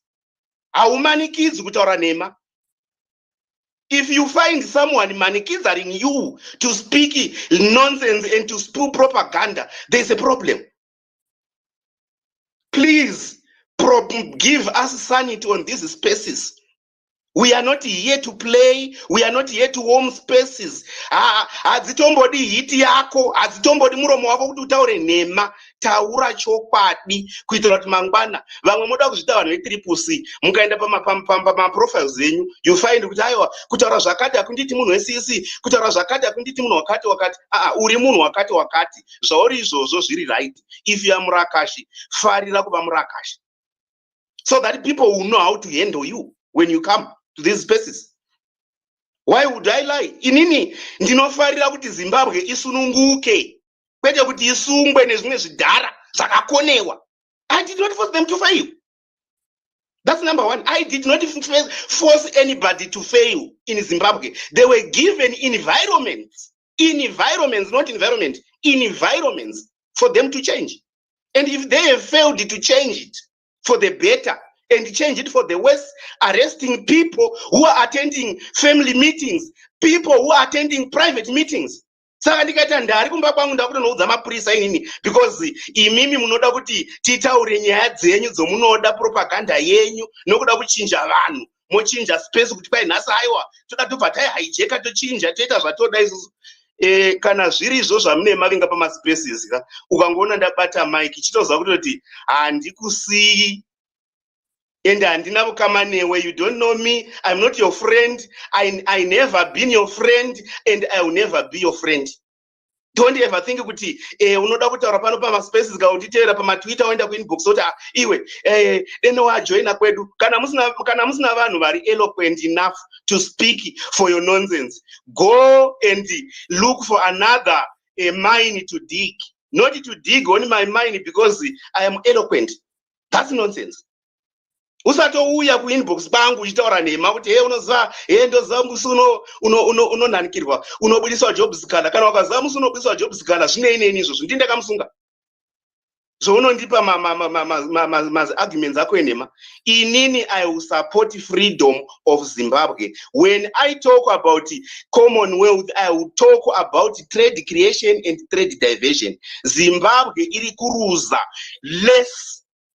less cost that is supposed to be achieved by being a member of that organization. There is BRICS to join, but haumbooni vachida kujoina ukoko. Why vasingadi kujoina? Because vari kuziva kuti ivo havana any identity. Ukaona nyika isina brand, nyika isina chakati, nyika isina identity, isina maprinciples, you just fall for anything. Izvezvi ukangouya inongonzi feja organization, Zimbabwe would join. Why did Zimbabwe join? Because hatina leaders who are dedicated, determined, and so focused to improve the lives of the people, but they only want to improve their own life. That's it. Kana iwewe uchiti nasi wasuspenda license for exporting of raw lithium. Tomorrow wachinja by ZDI whatsoever. Why can't we talk to say all these things that are being done? It's about personal enrichment. Papo mumwe munhu anenge achipiwa zvake mari auya pano pamaspaces otanga kunyepa kana kuti umwe unotosha kutotaura chokwadi because akataura chokwadi unozondokotewa kunzi tarisa zvawanga uchitaura saka iwe hausiri member yedu iwe. You get dismembered by that. These are issues that are very, very strong and practical, material to you. In I have nothing to lose. But when Zimbabwe is going down, I have a lot to lose because I don't have dignity. I don't have a common principle. I can't have unu. Kana vanhu vachiurayana. I can't have unu. Kana muchisunga vanhu vasina mhosva. macriminals chaiwo munotomaindisa navanhu 4 vanhu vava vanga vachita chimeeting chavo chendari panouya mapurisa 700. And we sit here and we talk, Zimbabwe yakakanganisirwa mana haina chainobenefita paCommonwealth. Kana isina chainoda kubenefita for Commonwealth, why did they invite them? Why are you so shallow to the extent that you think of even cutting your foot because the way chinonaka chete man? Why are you so shallow? Your shallowness sometimes have to be said, because it doesn't make sense that Zimbabwe does not benefit anything from Commonwealth. It benefits a lot. It benefits a lot. Right now, remember, Zimbabwe was not part of Kimberley process, but right now I think Zimbabwe is part of Kimberley process. If Zimbabwe is not benefiting from Kimberley process, why does it find itself inside? Are we real? Kana kuti tanguva yedu zvindomu zvinoti kana zvikatsamwa zvobva zvavata zvapedza kuvata sangu zvinogumira ipapo. Rega nditaure shoko rinorwadza zvinosura kuti make that room dirty and even inhabitable because you have no use. That's what some of ours are doing on these spaces, because tinoda kutaura nhema. Kana wangosiyana nenhema ini chero tikupei second half mbonomwa imvura ka tikupei second half mukoma champion miri yamakadaro ndaona kuti zvinoenderera mberi ende tokupai second half. Regera tiende kuna mukoma Mhofu, then Elder. Jeff, I'll give you the chance to speak. If, so far, the people that haven't spoken are Mhofu and the Elder. So I will come to you, Jeff. Thank you very much. Thanks. Hi, everyone. Thanks for giving us a chance to have a contribution, to make a contribution to the conversation. I see my brothers over here. You're still very angry. So yeah, it's good to have you on here and listen to your ideas. I just wanted to share a couple of points. Because I hear a lot of speculation about the joint Zimbabwe's endeavor to be part of the Commonwealth. The first point I want to make is the Commonwealth is just a collegial association of independent countries. And it is of zero commercial value. It's just a collegial collection of countries that are tied together by the British colonial history and also the English language, up until countries like Rwanda started joining.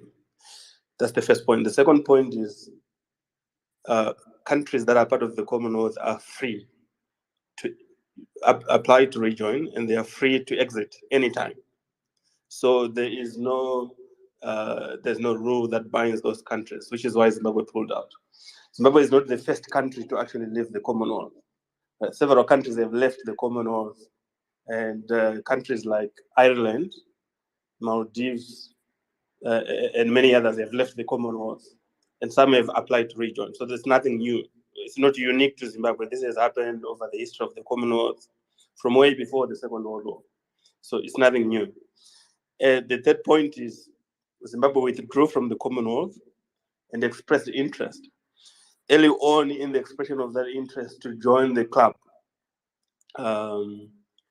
it was actually instigated at some point by the British themselves. So if you go and check statements by Boris Johnson, by Baroness Scotland, and many others, they're actually very positive about Zimbabwe coming back to join because it's in their interest to have a bigger collegial organization. The fourth point is several countries have been suspended from the Commonwealth before. Pakistan was suspended, for example, right? There are several, over 5 countries that have left the Commonwealth, they've been suspended from the Commonwealth. So it's not unique to Zimbabwe. The country that broke the tradition of former English-speaking countries that were part of the British Empire was Rwanda, because it's previously a Belgian colony. So it joined the Commonwealth. Now, the last point I wanted to make, it relates to what's going on in this entire debate, because a lot of it is speculation, but I just want to share what is official. when the British initially instigated Zimbabwe to join the Commonwealth after the round about 2018. And then Zimbabwe had this debate to say, should we be part of it or should we not be part of the Commonwealth? Because there's no commercial value, and you see the focus of the new dispensation, if you like, or call it the Second Republic, is economic development. So this debate came on, the key driver of the debate being the fact that if the focus is economic development, there's no commercial value in being part of the Commonwealth. Foreign Affairs Ministry has argued that there's nothing to lose by being in the Commonwealth. Now, what is happening is the British have tried to use Zimbabwe now as a way to leverage and influence elections coming in 2023. This is the current position. So Zimbabwe at some point decided, oh, we shouldn't even pursue this this Commonwealth issue. But then there are two dynamics happening in the Commonwealth. Right. There is the British position, and then there is the non-British position, especially of African origin. Nigeria, Rwanda, and other African countries are pushing Zimbabwe to say, keep your desire to join the Commonwealth life, because they have a certain agenda. The agenda for Nigeria, Rwanda, and other African countries is they want to see, because of the position of the British, what becomes of the Zimbabwe's attempt to rejoin the Commonwealth will determine whether these countries, countries in the Commonwealth see Commonwealth as Chinichema British or Chinichema members of the Commonwealth. This is where the politics is, right? Most of you would not know this, but this is the current position. So they have said, just leave your attempt to join the Commonwealth live as it is. We want to see what the British will do. The British, on the other hand, have their own agenda. Their own agenda is to use this to leverage Zimbabwe's elections in 2023. Right. So this is the limbo which is there. Zimbabwe would have withdrawn if the other countries like Nigeria and Rwanda had not said. I think Rwanda has made its position very clear on this issue. Nigeria has made this position very clear in diplomatic circles. Right. We want to see actually the British is it that they think Commonwealth is Chinuchao or is for all of us? Can you sum up in a minute and a half, please? Right. I actually don't need a minute and a half. I'm almost done. So this is the reality of this is the reality of this Commonwealth. The rest is speculation and debates about human rights, blah blah blah blah. Human rights. Go to Rwanda and actually make these arguments. You're making, you'll be in jail before the end of the day. But Rwanda is a member of the Commonwealth. Go to Pakistan and see what's going on. Their former prime minister actually gets shot by the government. So, but they're part of the Commonwealth. Go to Nigeria, right? They even banned Twitter, then shut the whole thing down to prevent protest. Because the issue that drove Zimbabwe out of the Commonwealth was the issue to do with the election and land reform in 2000. Thank you very much, Mof. I appreciate that. Those your views. And our next speaker is going to be Elder. I will give you your 4 minutes. Go ahead. Thanks, Mkoma Danford, and thank you, the cost. Actually, for the nation to regain back to the Commonwealth, I don't see it as a very bad thing or as a good thing. In Commonwealth, yes, there are so many things to benefit.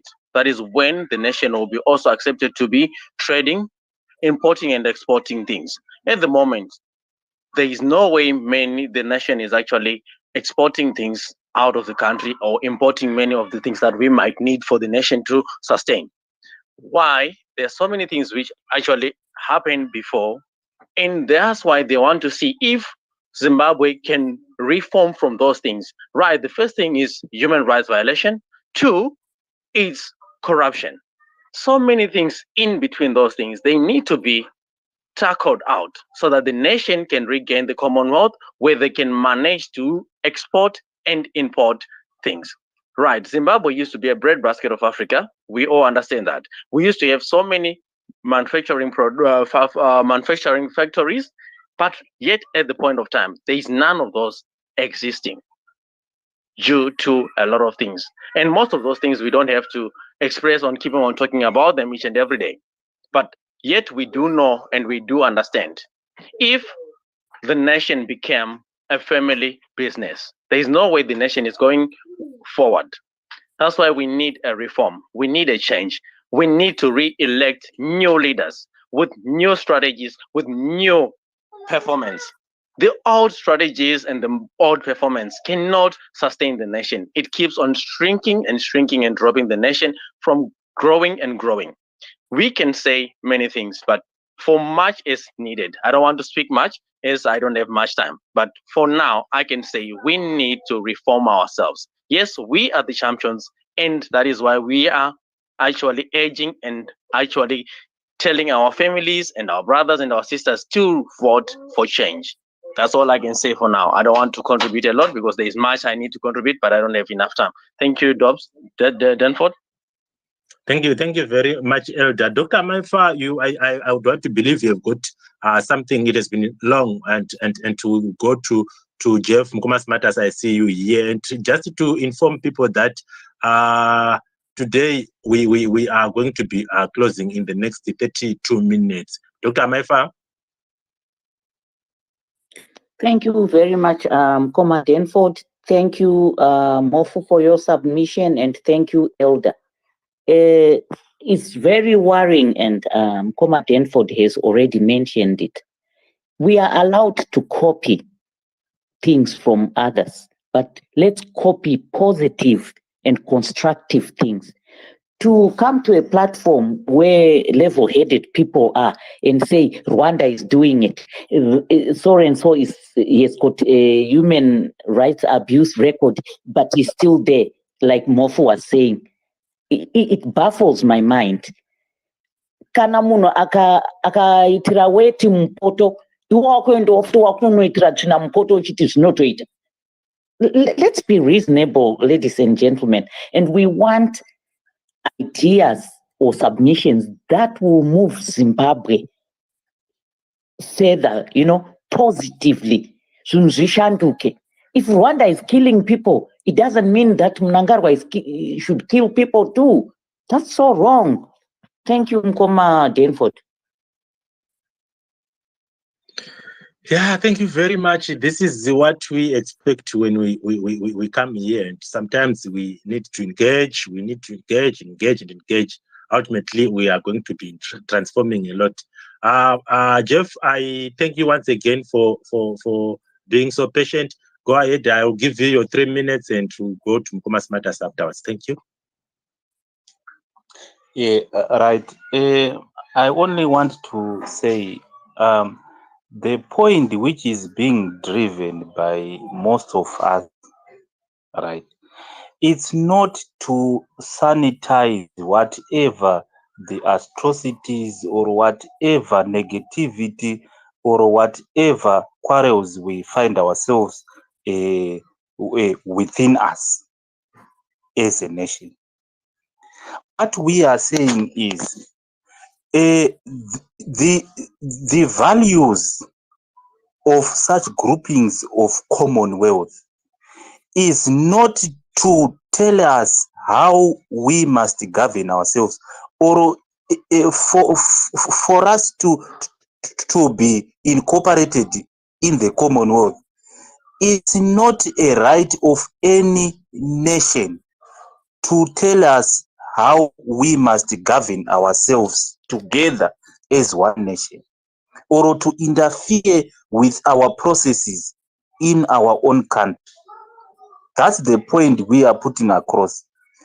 If me and you, we are disagreeing over a law or over how things are to be done, we have our internal processes which we must build together and debate together until we find each other.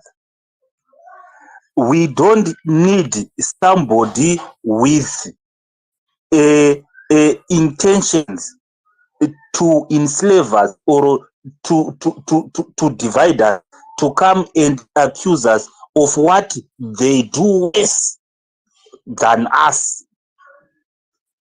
That's the point we are saying. Britain cannot tell us that you cannot find yourself in this a group because you abuse human rights, of which they are the worst. That's what we are saying. We didn't say whatever problems, challenges we find ourselves in our country, we are sanitizing. No. The reason why we are not moving forward is because we are saying to you, let's sit down and shape this thing according to our laws and respect our government as a collection of elected officials from whatever party which is there.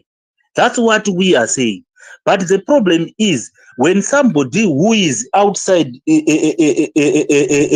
Zimbabwe, somebody who has got a record of enslaving us, comes and obstruct you as an instructor to say, no, don't negotiate, don't participate in the politics of your own country in such a way because it suits their agenda. That's what we are disagreeing. The problem is that the reason why we can't find each other is the consistent interference of these governments. Okay. Thank you very much, Jeff. Yeah. We are not sanitizing whatever differences that we have to say. Your difference with mine, it's not correct. We have our differences, yes, but let us debate over it as men. Yeah, well, thank you very much. Thank you. I think your 3 minutes have just elapsed, and for the sake of progress, and since we are left with a few minutes to conclude our program, let's quickly give other people a chance. Nkomas Matters, I don't know if you are going to agree with me. Dr. Diamond has had problems with the network. Can I quickly squeeze inside? Then afterwards you will come inside. No, that's fine. I'll speak after Commerce Matters. It's fine. No worries. Okay, that's fine. Commerce Matters, go ahead. Thank you so much, Dr. Diamond, for allowing me to speak first. Brother Denford, thanks for opening up this space. Dr. Maifa, how are you doing today? Thanks for co-hosting. Just wanted to thank everyone who is on the space, listeners, speakers. I think this is a very important topic. Why do I say it's important? It's important because I do see my friends from the other political party, from ZANU-PF, they are on this space discussing Commonwealth. If it was not important, I don't think they would have, joined the conversation, which speaks to the Commonwealth before we get to the politics of it. I was listening to Mofri when he was presenting. I love this guy. I like him. Because when he's talking, right, he's very eloquent. But if you don't listen to him carefully, you'll be lost in that eloquence and think that he's bringing substance, of which in most cases he wants to preach, propaganda as facts. And I'm going to disagree with him, and I'm going to do so vehemently so. Because he gave us 4 reasons, right? Because when he came, his presentation was structured. And thanks so much more for structuring your presentation. It becomes my job easier now because I can follow your line of thought. And from your line of thought, we look at each and every point on each, on merit rather than, our names and also our political affiliations. So when he came up, I was listening. And also, I think there was a brother from Chegutu there. We came up and made his submission. The first point that Mof mentioned was the Commonwealth was of no commercial value. That was his first point. Something that I feel is not very true, right? Like if you look at the history of Commonwealth, you know what? I'm not going to labor you and try to lecture people here on Commonwealth because the assumption is once we've joined these spaces, we've done some basic research. We know what Commonwealth is and also the strategic benefits that do come with Commonwealth, right? But I want to look at ZANU-PF, okay? I respect ZANU-PF when it comes to police documents, right? Just police documents. ZANU-PF is very good and at writing policies or coming up with policies. I think you guys, you cannot help but think of the ESAP document. You cannot run away from the Zim asset blueprint. Right now, we are in the NDS 1, NDS 2 era. So I'm going to base my argument on the latest policy document, the National Development Strategy 1 and 2, right? So National Development Strategy is prepared by ZANU-PF. It breaks down our economy, right, into clusters. And these clusters are broken down into some, I would call them strategic structures. And these strategic clusters, they do have strategic goals to say, okay, you are a foreign cluster, which we think it's a key pillar in the NDS document. So your goals, here are your goals. So they'll give you your strategic goals, right? The main objective before we go to NDS, right? You need to understand that when Mnangagwa came into office, he promised Zimbabwe to say, I want to transform our economy into a middle income economy by 2030, okay? Which is brilliant in terms of the goals and the vision, okay? We want to transform our economy into a middle income economy by 2030. So now, as strategic people, we ask questions to say, how are you going to do that, Mnangagwa? Then Mnangagwa said, okay, I do have an NDS document, a National Development Strategy document. Oh, okay, thanks. What's there in the NDS document? There is a foreign policy cluster. Okay, what is the goal of the foreign policy cluster? They say, our goal is, first of all, engagement and re-engagement drive. Oh, okay, right. So when you're looking at engagement and re-engagement drive, what exactly are you looking at? So this is a foreign policy now. Foreign policy premised on engagement and re-engagement drive. Why are they doing all this? Because they want to transform our economy into a middle income economy by 2030. By definition, okay, just to help everyone, what is a middle income economy? A middle income economy is an economy which is just like the South African economy.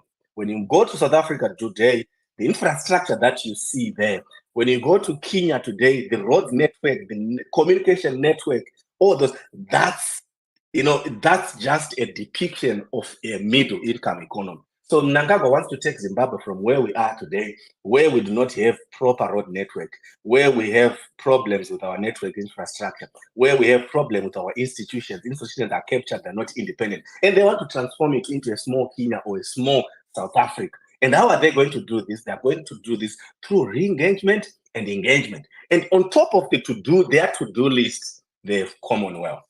Okay? So I do have two honorable ministers here. Honorable General, the late Honorable Siso. Okay, is the one who made this presentation earlier. Then now we have Fred Chava, right, the current minister now. They are talking of engagement, re-engagement. And at the top of their list, at the top of their list, they have the Commonwealth. Okay? So I'm just giving background here to say, okay, let's look at ZANU-PF. Remember, I'm saying ZANU-PF are very good with, coming up with, documents, policy documents, but they will have problems, when it comes to implementation, execution, and also calling each other to act and calling each other to task issues to do with accountability, right? But my background now is, we do have people that want to transform our economy to a middle income economy, right? And they've identified the re-engagement as a strategy number one under the foreign policy. Then someone comes through to a Twitter space now. They say there is no value in Zimbabwe rejoining the Commonwealth. Do you see where we are having problems now? We are having problems with people that want to defend NDS 1 on the right end, right? And also want to come nicodemously during the night and say, what is NDS 1? I can see Padare there, he's got up on his profile picture, NDS 1. Do you know what this NDS 1 is about? Especially when you're clapping hands for Mov, when Mov is saying, Commonwealth is of no economical use. It doesn't make sense, like it just boggles the mind. I think Mkoma Champion has done a very good job just to tell you what is called strategic alliance, right? In economics. You say, right, when you look at Commonwealth, its contribution to the growth of economies, not just that, its contribution to growth of trade. Trade is very important, right? Because obviously trade comes with creation of markets. Before you sell your lithium, okay, it will be good, to look at Commonwealth, markets and say, okay, where are we going to draw more value just before you take your product to China? And you get that benefit from Commonwealth because it creates that platform.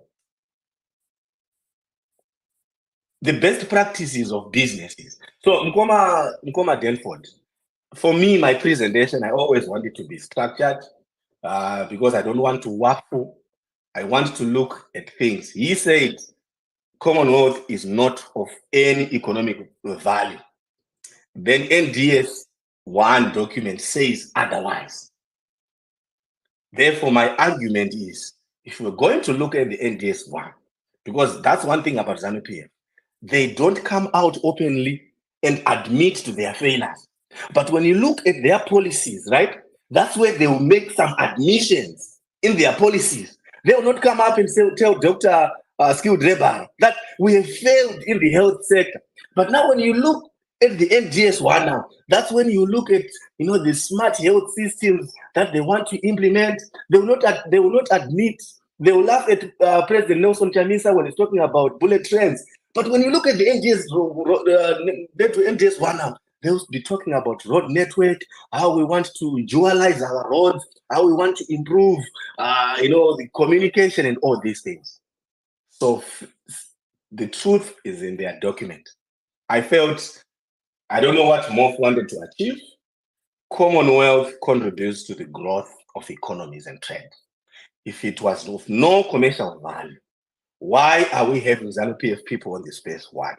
2, why are we having Mnangagwa with his scarf, moving around with his scarf everywhere he goes, right? He goes to Davos. There is stampede and pandemonium around Biden and these prime ministers from the UK, right? Journalists are there just to capture those moments when Biden is smiling at Mnangagwa because they want to make headlines. But when they come through, they'll be like, no, it's of no commercial value.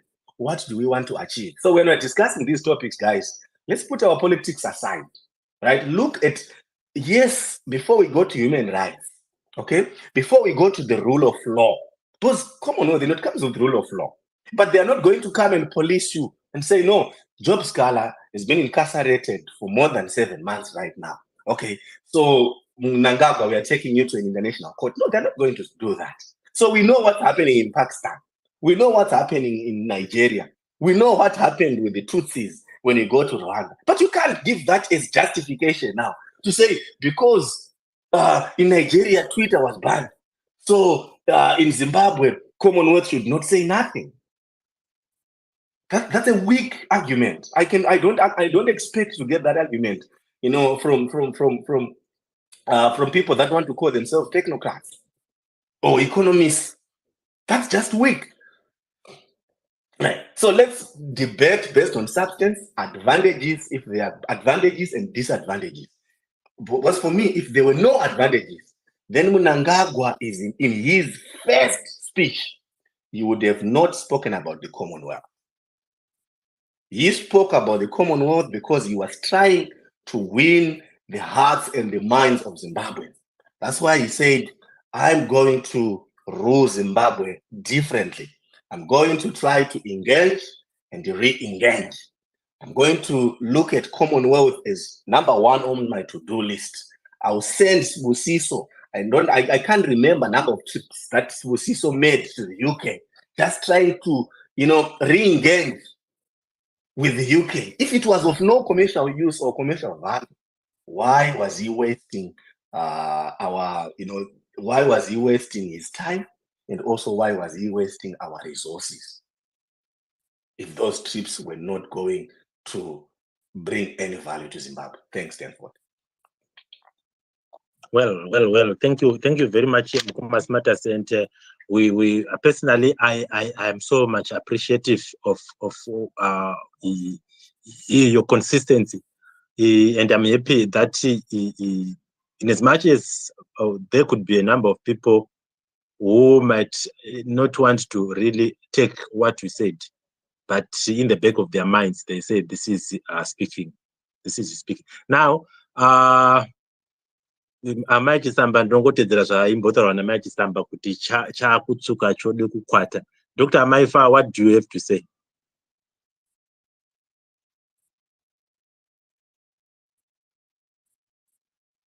Okay, Dr. Maifa is just gone. The next person who was going to be speaking is Dr. Diamond. Go ahead and give your submission. Thank you very much, Mkoma Denford, and thank you very much, Mkoma Smarters, for making my job very, very easy. I had just come to pretty much say what you said in a different way, because I find it still a little bit confusing for me or challenging for me. Maybe it's to do with me not being too knowledgeable about the subject. But when my brother Mofu was submitting, I found him a little bit confusing and a little bit below par as far as how he usually presents. But for him to come and narrate to us to say, for instance, my human rights violations, check Rwanda, check Nigeria, check Pakistan, check whatever country that he said. And then he equates it to Zimbabwe as if that is the yardstick to measure how things should be. I found is he really saying this? That's really, really confusing. And in Commerce Matters, when you speak to the effect of how contradicting what these people who come on the space come and say to what actually is being done by the man himself, Mnangagwa Iye Pachaka, about re-engagement, this whole notion of re-engagement, open for business, and all that nonsense that we hear, and how much excited, like you said, Mnangagwa is super, super excited to an extent of Pano Dzoka when he came from Davos. The first thing that he needed to let people know as he touched in Zimbabwe was to let people know that Boris Johnson akanye mwerera. And I'm thinking this is the same Boris Johnson, this is the same British people, that people like Anna Jeff who come and so much sound like am I British? How can we allow them? How can we even engage with them as if they are coming to recolonize our country? I mean, on these spaces, sometimes I know there are certain people that when they speak, you just expect that anyway, and you don't take too much notice of what they say. But then there are certain people who come and say certain things that will be like, wow, if this is coming from Mofu, is he not too contradicting to what his superiors are saying to us? Because at first we would have thought that, okay, fine, all these trips that Sposiso was making, they would have meant, or they would have maybe spoken to the effect of this whole re-engagement or them getting back into Commonwealth. But then if it is of no value, for goodness sake, why are we even doing this? Why are we even engaging each other Panapama spaces? And I can't remember who said about Chinyanga. I was driving then, but I really wanted to come through, but my network was up and down. Somebody spoke about Chinyanga and kind of tried to compare Chinyanga and Job Sikala. And I thought this guy is absolutely lost, like proper lost. If you find time, just go and listen to all the audios, not one, not two, but all the audios that this Chinyanga of a man was saying during that time. I used to listen to him so much. I used to follow him on Facebook when he was doing his Facebook lives, and go and listen to what Job Sikala is purported to have said, which has caused him to be where he is in Chikurubi maximum prison for 7 months. And as far as we know, Mosha irikupomerwa Job Sikala yacho irikunzi is punishable maximum ne 6 months maximum if he is found guilty. For those that were on a space yesterday when the youth were doing what they were doing, you would have heard that Mosha Job Sikala, it's punishable maximum ne 6 months, but he's been in prison for 7 months. And the other thing is, this is for the purpose of, I don't know whether it was Jeff. If it's not Jeff, please pardon me, Jeff, but I thought it was you who came and tried to fananiza Nyaya Job Sikala and yachinyanga. And if I may ask to say, Job Sikala, when he supposedly committed this atrocious crime that he is in prison for, and Chinyanga, Akatoitwa convicted right now as we speak, do you know where Chinyanga was coming from as he was coming to court? Do you know what really happened about bail conditions that Chinyanga? And are you aware of what's happening to Job Sikala? So sometimes when we hear people like Anna Champion Vachuya, he comes full force and he comes so with passion. I would want to understand where he's coming from, because we are coming on Twitter Spaces to just spread propaganda for the sake of saying it, which won't help. And then at the end of our all spreading of propaganda, we'll come and say, come, let's find each other. I think that is what my brother said from the other side. Come, let's find each other. Let's discuss between each other. We are not sanitizing anything. You are sanitizing. As much as you don't want to agree to say you are actually sanitizing, that's what you are doing, because you are contradicting yourself, number one. You are absolutely making up some excuses for things that should not happen. Like Dr. Maifa says, could you honestly, if somebody is gonna win Mupoto, Iwo unoya like my brother who came and said Rwanda this and then this and that, wing Mupoto, zvakaitwa na Diamond, saka inini ndakutoita number 2 Mupoto. That wouldn't work. It's not we can't do that, and we can't come on spaces and begin to claim to be wanting to find each other. That's not the way to find. Let's call a spade a spade. Let's actually find where we are going wrong, and let's find out the benefits of even going back into the Commonwealth. And somebody said, you need to be in it for you to benefit from it. If you are not, you are not. If you are in, you are in. And we are all agreeable. I think for anyone who's got a brain that works, not fully functional brain, but a brain that works to have capacity, you understand that it is of very, very great value. No wonder why we are having the late Sibusiso Moyo. We had the late Sibusiso Moyo going up and down to try and re-engage and try and get us back into the Commonwealth, because we clearly know, contrary to what Mofu is saying, that there is so much value in us getting back into the Commonwealth. Thank you very much, Nkoma Denford. I do appreciate. Thank you very much, Dr. Diamond, and we are so appreciative. I'm not too sure if Dr. Maifa is managed to sort out the network, your network, but I think we have heard about 3 or so people from the other side, and Jeff has spoken, Mof has spoken. I see taxi driver is the only one who hasn't spoken, but Dr. Maifa, go ahead, and then we can give taxi driver the chance to speak. Thank you. Thank you, Nkoma Denford. I apologize to everyone. I was failing to unmute myself, but now it's okay. So I want to thank Nkoma Smarters for his submission and for clarifying issues. Chokwadi, like he said, if this Commonwealth was just a useless organization, we would not have people on this platform. Kutouya kwenyu, it means there's something. And even my brothers from the other mother who are here, you came because it makes sense. Mamuri kwenyu kuyanda mbokuona muchisana sana vanhu muchidiscussa zvevanhu, but mazoona kuti zvamuri kuita hazvina maturo matojata, and then you joined us, which is good. We appreciate. And thank you also, Dr. Diamond, for emphasizing that we should speak facts, the truth that can set Zimbabwe free.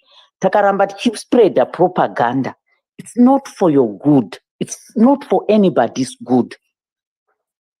So thank you, and back to you, Nkoma Denford.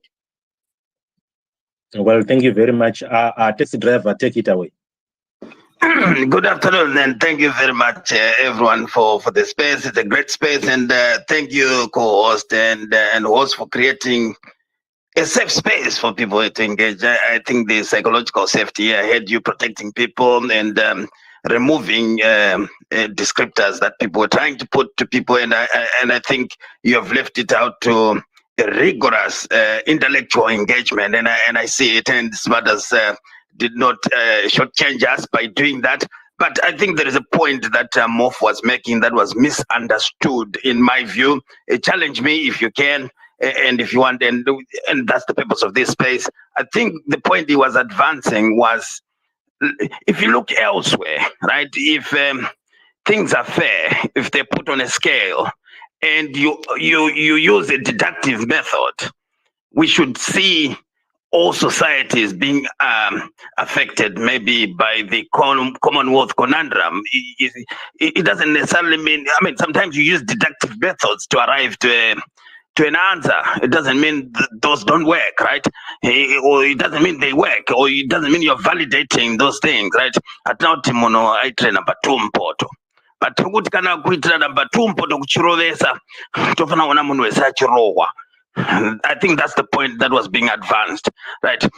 So that there is a fair analysis of things, and then you start to understand and know that maybe kuita number 2 mpoto kunorovesa, maybe kuita number 2 nekuita number 1 mpoto, right? Then you now understand that there is a qualification here.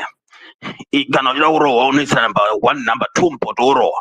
And ukaita number 1 cheta urohwe, ukaita number 2 cheta urohwe. I think that was the point that was being advanced. But I would really ask you maybe to invite Moff to explain himself, because I was also interested in actually understanding what he meant, right? In terms of, maybe if you look at the point that you were advancing in terms of commercial value in joining the Commonwealth, right? Yes, there could be in instances where there's no commercial value, but someone wants to be part of it.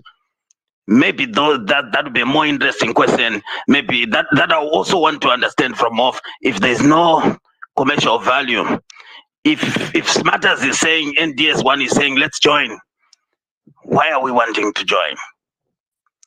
Thank you very much. But more Chandanya Chris, but thank you for a safe space to engage. Thank you. Thank you very much, taxi driver, and we are appreciative your views also taken into cognizance. Sister Estella, I see you, but we have had Dobbs here for some time, and Mkoma champion mambo sozve kana musina kusumudzwa ruoko techingona kuti hamure muri right kwamuri koko. So can we have Dobbs and Sister Estella? I see you are the first, you are the only person who hasn't spoken here. Mkoma Smarters, I'll also give you a chance. Dobbs, take it away. Yeah, thanks a lot. Kana tangoya paspace ngatibotaura takazvimirira tikauya tiita magovernment official kana kuziva mamiriro akaita government yacho zvinotivhiringa kuti unu kuzvitaurire chii, kuti uda kutivhundusira kana kuti sei, hatizonzwisisi. Then going back to the issue of Commonwealth, people just say there's no value. Probably they don't know. Probably they have moved while we have moved away from it. Because to be honest, in Commonwealth, there's even a commercial value is there, because there's Commonwealth Commercialization Fund, which is part of like a research which is just given to private individuals or even private companies within the Commonwealth to do their own research based on their proposal and their qualifications. And it's a commercial value because some of them, those are some of the people who end up manufacturing some of the drugs which are using today, like those ones. Some of them are even used in the prevention of COVID and so forth. So people, they just rush to conclude to say probably there's no commercial value, probably they lack knowledge or so forth. Then coming back, there's also commercial courts, Commonwealth commercial courts. With our own courts which are captured, I don't think anybody would want to trade in Zimbabwe company and have those, and then conclude on the contract to say if anything goes wrong, we use the Zimbabwe courts, because we all know that they are captured. Probably we will benefit if we use those Commonwealth courts for dispute resolution in terms of trade. So there's a lot to gain if we go. And we can also go to other issues like scholarship and so forth. Those are the few issues I can highlight at the moment. The other issue is we become very low if we compare ourselves to say what we really hope to achieve. Do we want it to be like Nigerians? Do we want it to be Rwandans? No, we want it to be what we are, Zimbabweans. We are calling to say, let's improve our own system so that it becomes the Zimbabwe which we want, not that Zimbabwe which is similar to other countries. We want to shape our own Zimbabwe with our own values of Ubuntu, not the other values to say if others are doing them, let us do with them. I had somebody like taxi driver try to emphasize to say, why is it not applied? Some Mof mentioned a good point to say some countries in the Commonwealth have been suspended. But while they were being suspended, they did not remove themselves out. We did remove ourselves out to say, to hell with Commonwealth, we are going to move off. And then the Francophone just warned us to say, we don't want you as well. So we were isolated because of our own action. So we can't then blame to say it's not applied to anybody because others, if they are suspended, they accept the suspension and they try to do and work out so that the suspension can get uplifted. That is the difference which we can recognize. In any case, thanks a lot, Brother Denford and Dr. Maifa for holding such a wonderful space. I hope others from other brothers from the other mothers would cope and hold their space as peaceful as yours. Thanks a lot. Thank you very much, Mkoma Dobbs. Unfortunately, I won't be able to take any further speakers. We just want to finish off with the ones that are here, and for those who will be speaking, we are going to be actually rounding off. Mkoma Smarters, I will be giving you the last slot. I want your input to be the last. I know you are rallying to speak, but Sister Stella, can you go ahead with your submission, and then I will go to Mof and Jeff, after which we'll go to Mkoma Champion. Go ahead, Sister Stella. Thank you so much, Mkoma Denford and my sister, Dr. Maifa, for holding this very productive space. Thank you for administrating it in such a way that there is respect and, all people try to base their arguments on facts and not just emotions or personal preferences. And I'm because I couldn't request the mic, so I might not have caught some of the stuff that was said. So I'll just comment on some of the stuff. I think the Mkoma Jeff, I think he said that on more than one occasion, Kuti government should be the supreme power in a country. They should not be held accountable to external bodies. They should be allowed to govern their countries as they see fit. I think that's a very, very misplaced perspective of what government is or what the purpose of a government is. I believe that the supreme power in any country should, especially a country that claims to be a democracy, should be the people. The second the government sees itself as the supreme power in a country, it is already violating democratic process. And I think that might be a very big issue with our current government. They think that, they are the supreme power. But they seem to forget that governments are elected into power by the citizens for the purposes of managing the country's resources and operations for the benefit of the people, not for the glorification of the government or government officials. Government officials mere workers, government officials. I could give if I were to give an analogy, ndova kana vebasa vamuno haya kuti nai pandinenge ndiri kubasa inini uya undichengeterawo imba yangu, tsvaira, rongedza, gezesa vana, make sure vana vadya, vana vaenda kuchikoro, vana varara on time, run my home. Musikana webasa akasvika pabasa otanga kuti hakufaniri kunge kuine munhu anondiudza inini kuti imba inoranwa sei, inotsvairwa sei, vana vanodya sei, atobuda atocrossa maboundaries ake. Ndo one of the big problems yandiri kuona yatinayo negovernment yedu, havasati vazvinzwisisa kuti muri vasikana vebasa, takakuhayai kuti huyai mutitsvairire imba, murongedze imba. Iyi mari tiri kukupai, tengerai vana chekudya, hatina kuti chitengai gogo muchifamba muchidada nadzo. So Mukoma Jeff ipapo, I hope you can see eye to eye with me ipapo, because it's very important now and going forward, even for the government itself. If it never realizes this, it commits suicide. As long as you don't recognize the people as the supreme power, everything you're doing works against yourself in any case. Then ndoda kubatawo pataurwa zvekunzi anzi Commonwealth haina commercial value. I think ndanzwa a few speakers vataura other values that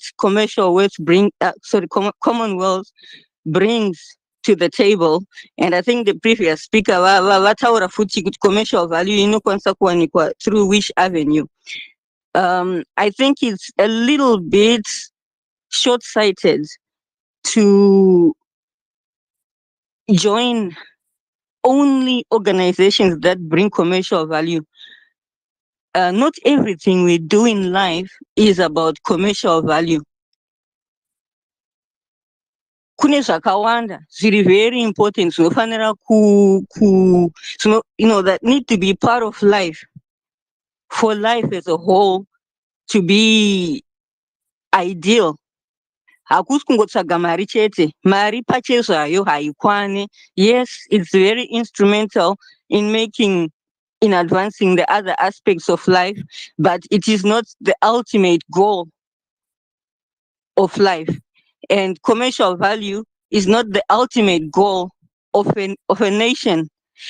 It is just a tool like many others. And the Commonwealth, kana tichidecide kuti is it worth our while to join the Commonwealth? Yes, we can consider commercial value, but it should not be the only thing chatiri kungotaura kuti hakuna commercial value saka hakuna need yekuenda ikoko.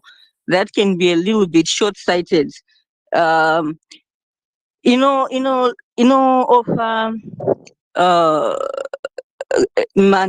governance, securities, which is actually what is best for the people. Nekuti sometimes governments refuse to be held accountable to the people, and that's where international bodies like the Commonwealth are useful for the people of a nation, that we can take our government to a higher authority to be held accountable, ikoko. And us all as a nation, government, we benefit when our government also is accountable to someone. But when you have a situation like we have right now, where the government is not accountable to anyone, they refuse to be held accountable by the masses who elected them, then they refuse to be held accountable by any other bodies bigger than themselves, then they become God unto themselves. They start to do as they please, but unfortunately they don't have the same wisdom as God, and most of what they do is just out of greed and selfishness. And at the end of it all, nyika yedu tese iri kudestroyika. And I know some of these people think they are so clever, vachitora mari dzenyika vachiisa muhomwe, vachitenga private property. But ndokunonzi, I don't know, muBible makanzi, if your light is darkness, then that darkness is, it's extreme. Kana iwo kungwara kwako kusiri kuri kupusa kwekuti unopuwa $50 nembavha inobva somewhere out there ichiuya ichiti nhaiwe ndivhurire gedhi ndipinde, wopuwa $50 nembavha, mbavha yopinda yotora mota yepamba penyu yoenda nayo. Iwobva wauti ndakangwara stereke, woenda unotenga maybe manaiki or whatever it is chaunenge uchifunga kuti chinokuita kuti uoneke kunge wakangwara, but hakusi kungwara ikoko because musha wako iwewe uri kuputswa. It shows kuti hausati wanyatsonzwisisa kuti zvese zviri mumusha imomo ndezvako. Mota iyoyo yawatengesa for $50 yawapuhirwa $50 kuti iende ndeyako, yekuti waizokwanisa kudrive around nayo uchiita more money, kana kuti waikwanisa kutozoitengesa at the correct value woiwana wopuhwa kana $8,000 for that car. But iwewe nekupusungwara kufunga kuti wakangwara iko kusiri kungwara watengesa. Kunonzi kupusa kungwara, Sister Estella. We were thinking of closing at 8 o'clock. So can you quickly wrap up, and then we go on to other speakers. Apologies for interjecting, Sister Stella. Go ahead. It's all right. Thank you for that reminder. I will just try and wrap up quickly. Yes. So as a nation, kana tiri sincere kuti we want to advance our nation. The best that we can do is to hold ourselves accountable and accept to be held accountable for zvatinenge taita zviri wrong. Zveshe zvekuti koingawani avo vari kuzviita, but they are getting away with it. Like I would say hakusi kungwara futi, because iwewe kana uine chinhu, a weakness yauinayo, it is only in your best interest to fix that thing. And when you fix it, then you can be the best version of yourself, the most productive version of yourself. But iwe ukaramba kucorrecta wrongs ako because urikuti ingawani uyo ningi kumba kwavo haamanikidzwe kutsvaira mumba, haamanikidzwe kuita madishes, but does that benefit that person? And don't you want to be that person ane imba iri clean, anogona kukipa imba iri clean, anogona kukipa imba yake? Like, our development as a nation should have nothing to do with Wange Wese. We should be looking at ourselves and thinking, what do we need to improve? Could it be a better nation, regardless of what everyone else is doing? We can't accept to be less than our best because other people are allowed to be. We should want to be our best in all cases anyway, though tishike as far as we possibly can. Saka, of course, yes, what you point out, kuti wakaisa sanctions, they have ulterior motives. It is not purely about human rights abuses. Yes, let's acknowledge it. It's a truth. It's because my human rights abuses against a certain type of people. That is a fact. We accept that. But what can we do about it? Nothing. What can we do? Can we change their minds? So tinogona kusvika wherever tichingo point out kuti but it's not fair, vangwani vanodai, but you allow them to. But at the end of the day, they are not going to leave the sanctions because tadaro. So it's a waste of time but tichingo dzokera back and forth for something that we all know is a fact. But what we can do is look at what can we do to improve ourselves as a nation. And Makatsangwa, Sister Estella, it's okay. Thank you very much. I know we could have spoken, but thank you very much for the time that you have had. And it's because of the issue but we can still go ahead. Appreciated, Sister Estella there. Mkoma Jeff. Unfortunately, I'm gonna guys give you 2 minutes each to just wrap up, and then we conclude. Mof, we can go ahead. Can I go Hey, first? my My brother battery is Danny, how dying. are you? No, Jeff, we've been waiting. Be patient. Yeah, That's attitude that I hate. I hate that attitude, brother. The co-host gave me the but chance if to you talk. lose me, Then you wanna the open your Denford, mouth. the No, Denford, if respect you me, lose my me, brother. I will not I've been run away. waiting. I've been waiting. Because I say ndozvinoita kuti tisanzwisane papa. It seems you are all speaking together. I can't even understand what's happening. But okay. What's going to be happening is Dr. Maifa, I think you understand what you are talking about, and then we seem to be having people speaking at the same time. Then it doesn't even help. Let's have people, and can you please understand what I am saying? I'm saying time additional you can speak individually, then you can go ahead. I'll give Mofu the time to speak, and please just adhere to the 2 minutes that I've given you, and to go on to Jeff, we go along like that. Please go ahead. Come on, Daddy. You know what? I hate this bullying tactics. No, I was waiting for you to give me a chance to talk. Now it's my time. Then some nobody to me wants to talk over me. I don't take that lightly. I don't take it lightly, brother, because I showed respect. I've been waiting and waiting to get that chance. And you think you got 4 balls, my brother.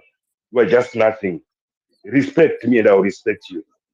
And I just Sorry, wanted to say, Mof, Kabehavior, my brother. Oh, thank you, my sister.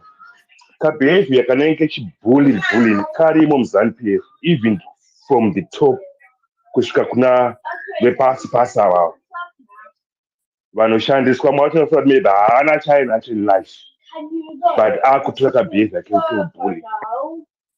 Zanu kana ichiti iye haiudzwe zvekuita kurara nyika, but inoda kutaurira vamwe vanhu zvekuita.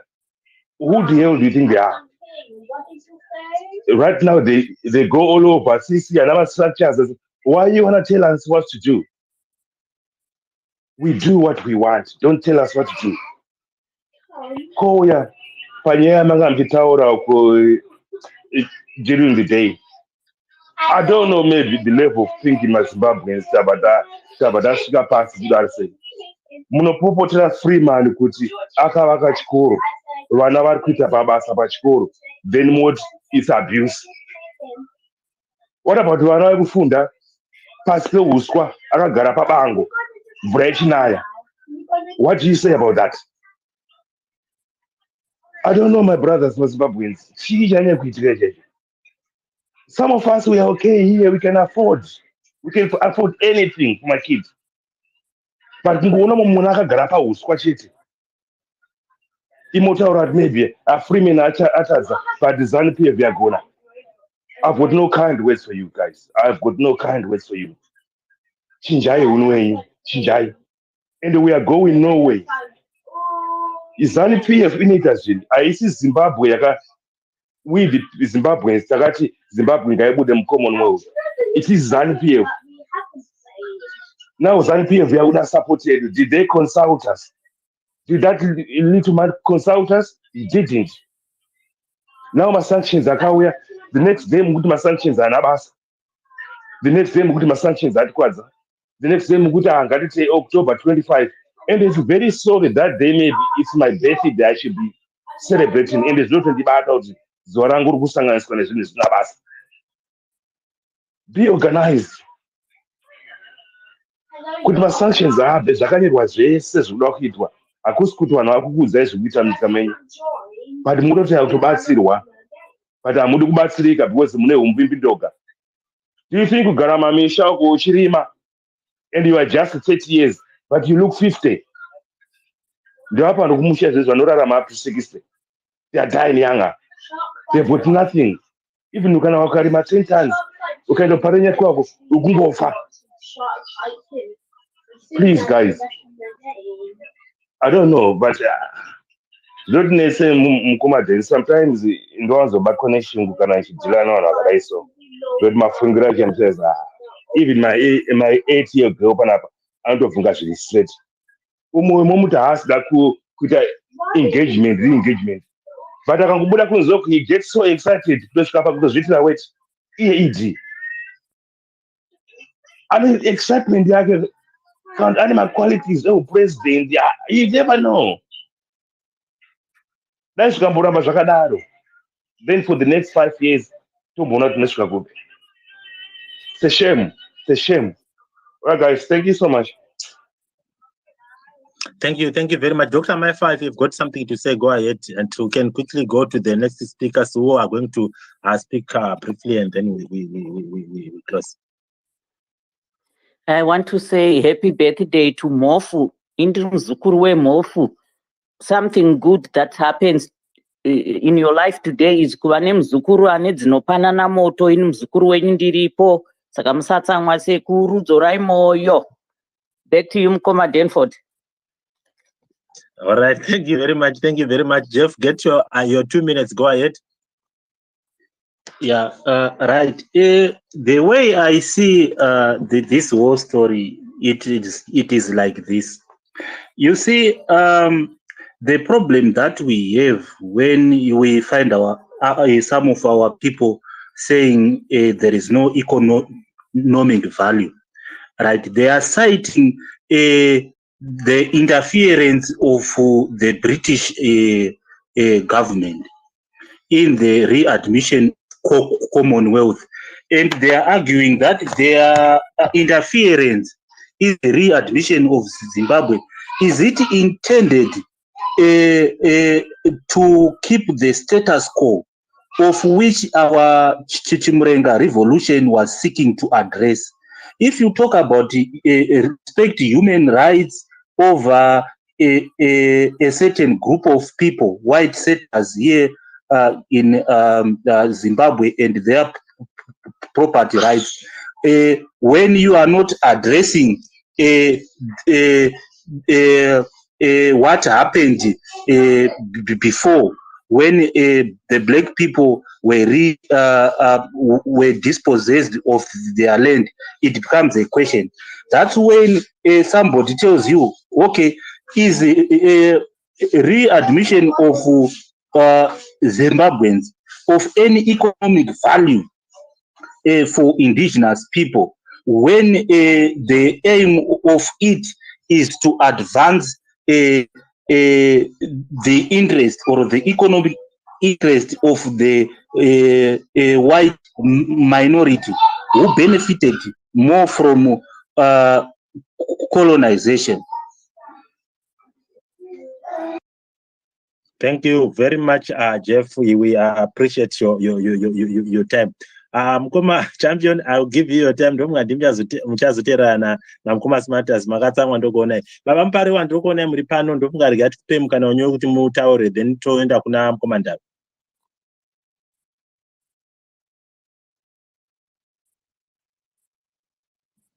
Right, Vampare wandase wakabatikana. Mukoma Ndaba, go ahead. Thanks, Mukoma Denford.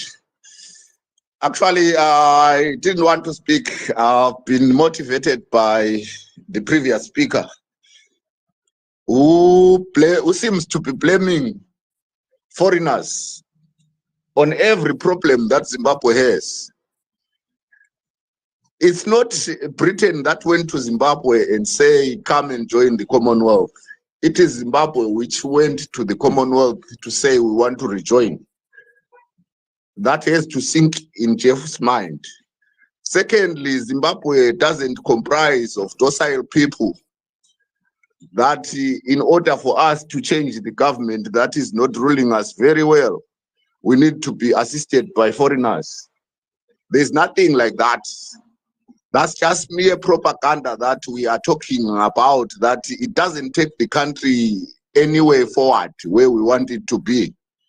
Let's desist from blaming outsiders for our own problems. That's what I wanted to remind Jeff about. Thank you. Yeah, no net, Maona. We have got people who always want to speak left and act right, or act right and speak left. You won't understand really what is happening. But yeah, these are some of the people we are going to be engaging, especially as we are going for the election. We need to be so much well prepared for such. Baba Mpariwa, are you there now? Yes. Thank you. Yes. Thank you very much. Hold on. Mira ndiswedere pandinogona kutaura zvakanaka. Okay, no problem. Thank you very much for the opportunity to be on the space, and thank you very much for the space itself. It is proving to be quite effective and powerful in spreading the message, and also it's also very informative, I must say, because of the nature of the topics and the people that you have getting onto the topic, and also the importance, people are getting the chance to speak in an open way, kumwe uku vanhu panenge pasina chinangwa chekutaura zvinhu vakanyika, chingori chinangwa chekutukana nekuda kunhika, kuda kushorana, which should not be the purpose of spaces like this. This should be spaces where we engage in order to come up with something that brings the best for the nation. However, to come back to the topic, what briefly I would want to say is when we say the Commonwealth, zvatopedza nyaya yekuti wealth zvinotoreva kuti it's economic. This was formed by the British kuitira kuti they would then be able to keep control of all the wealth that they were getting during the times when they were the colonial masters. Right. After colonialism is over, how do the British keep hold and keep controlling the very nations that they held at ransom, which they were making money out of? They come up with this organization. Now, whether it's good or bad now depends on us as Zimbabweans or as other nations. What best can we make out of this gathering? Kuramwa zvazokubuda like what Mugabe did, it's not beneficial to the country. My last point would be the way we look at issues as Zimbabweans. Yakakanganisika. It's not right. It's always we look at the immediate.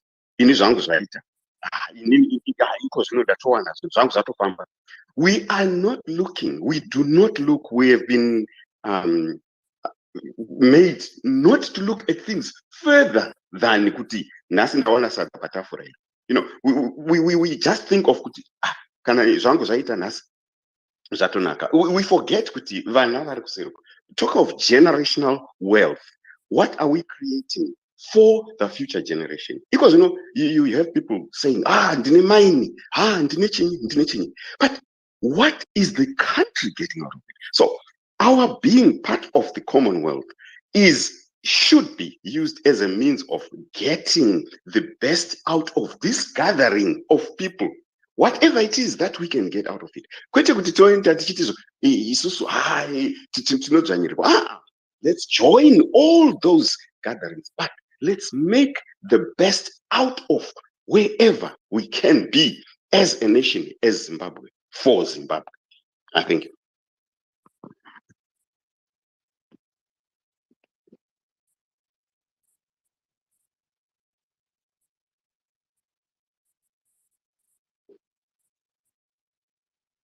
Nkoma Denford, are you there? Right. Thank you, Mr. Mpariwa. Thank you for your submission. Yes, it helps us to join other organizations. As we round up our program, I will ask Mkomas Matters to give his last submissions. then we move on from there. Okay. Thank you, Dr. Maifa. Thank you, Dr. Maifa. So in closing, I think it is important for us to, just go through the, the benefits, so that we demystify some of the propaganda and myths that were mentioned in this space. But before I go there, I liked the taxi driver's attempt to come and sanitize some of the things that were said by Mo. However, I know taxi driver is a strategist and you're a student of research, but I get worried, man, when you confuse induction approach to to analyzing stuff or carrying out research. So what you did there is you took deduction, right, and applied it as induction, right? So the only problem that I have with induction is induction begins with observations. Then once you make observation, then you seek to find a pattern within them. Okay, so that's why we are quick to say we are seeing this in Pakistan, we are seeing this in Rwanda, we are seeing this in Nigeria. Then it follows that Commonwealth is biased, right? Because all the other neglecting the other 52 member countries. But if you really wanted to look at deduction, it's more objective, because it seeks to look at a pattern that's tested against observations. So we are moving from, just to cut it short, Mkoma taxi driver, you are moving to specific, to general, right? So let's look at the specific things that we are seeing in Zimbabwe, right? Then try to look at the 58 member states. And from those member states, you find India there as the biggest economy, right? You find the UK, obviously, you find Nigeria, you find Canada, there is Australia there, right? So there is an opportunity for Zimbabwe, to be in one boardroom with Australia, right? With Canada, with the UK, with the India, right? Then now there is a platform now where we are discussing economic issues. We can never, try to look down upon, that opportunity. So when we look at the advantages, Dr. Maifa, a Commonwealth, I think Tim Pariwa, my brother Tim Pariwa, he tagged on a very important aspect to say, just looking at the name itself, the Commonwealth. Okay, so I'm going to be using specific examples, right, just to demonstrate, the importance and the benefits that Zimbabwe would draw, just from Commonwealth and us being a member state. Do you see our brother there, Padare? I'm going to use Padare as an example. If you look at Padare's resume, you will notice that Padare worked and was listed in the British Armed Forces. And that was only made possible because of our affiliation or our past affiliation to the Commonwealth. If it wasn't for the Commonwealth, then it means Padare would have pursued some other career path which had no military in it. And Padare, you can challenge me on the timeline. So you are a beneficiary of the Commonwealth, because there was no way you were going to enlist in the British armed forces if you did not have that background, right? It's not just Padare. You find even right now, Commonwealth citizens in the UK, you are allowed to be employed in a non-reserved civil service force just because, because of your DNA, the Commonwealth DNA. So it unlocks some career path. There you go, there is Padare. But he wants to come to a space and say, no, there are no benefits. When he benefited, he worked for the military, retired now, he's trying to manage his own business. I'm not so sure if he's now doing well, right? So these are some of the benefits. Then the second benefit that I just want to touch on is, the Commonwealth provides just a platform or a forum for deliberation. And what are you deliberating on? You are deliberating on taxi driver. You are deliberating on problem solving, consensus decision making. Why is problem solving important? Problem solving is very important, especially for marketers like some of us. Because one thing that I learned is in marketing is, for you to be able to bring a product that's going to be in demand, a product that's going to give you revenue, you need to identify a problem.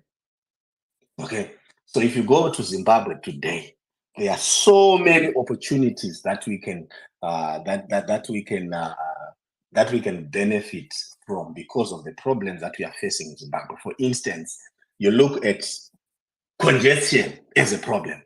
Driving in Harare, pangoita mashowers yet, driving mu Harare after 4 p.m. wanapinda ma-red robot, vanhu vakuita say there is congestion. So the mere fact yekuti congestion, a marketer will not look at congestion or bagara ipapo. Anobati, okay, we have got this problem. What is it that I'm going to do to try and solve this problem?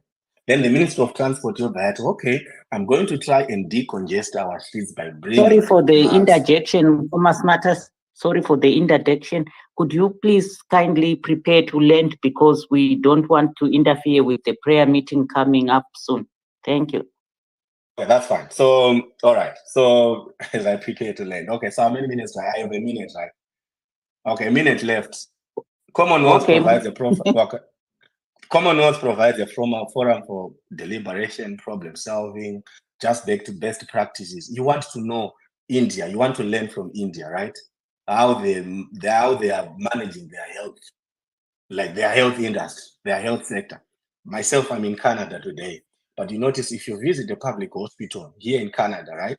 Out of, I would say, 9 doctors that you see at a public hospital, you notice there is a very good percentage of close to 50% they are Indians. So you want to look at that and say, okay, what is it? Not just that the pharmacies, you move in different health, like service providers. So you want to leverage on that as a member state and say, okay, India, what is it that we can do to regionalize, to change our health sector, to change our curriculum so that we can also have this representation. Then the other thing is issues to do with in Commonwealth they've got a cluster which looks at Commonwealth learning, and they just focus on strengthening institutions in Commonwealth countries that are striving to provide affordable education to larger numbers of the citizens. So you find the main reason why you see Freeman Chari today trying to build school blocks in Bikita, in Binga today, right? It's because of Mugabe. That decision, that selfish decision he made in 2003, Commonwealth, right?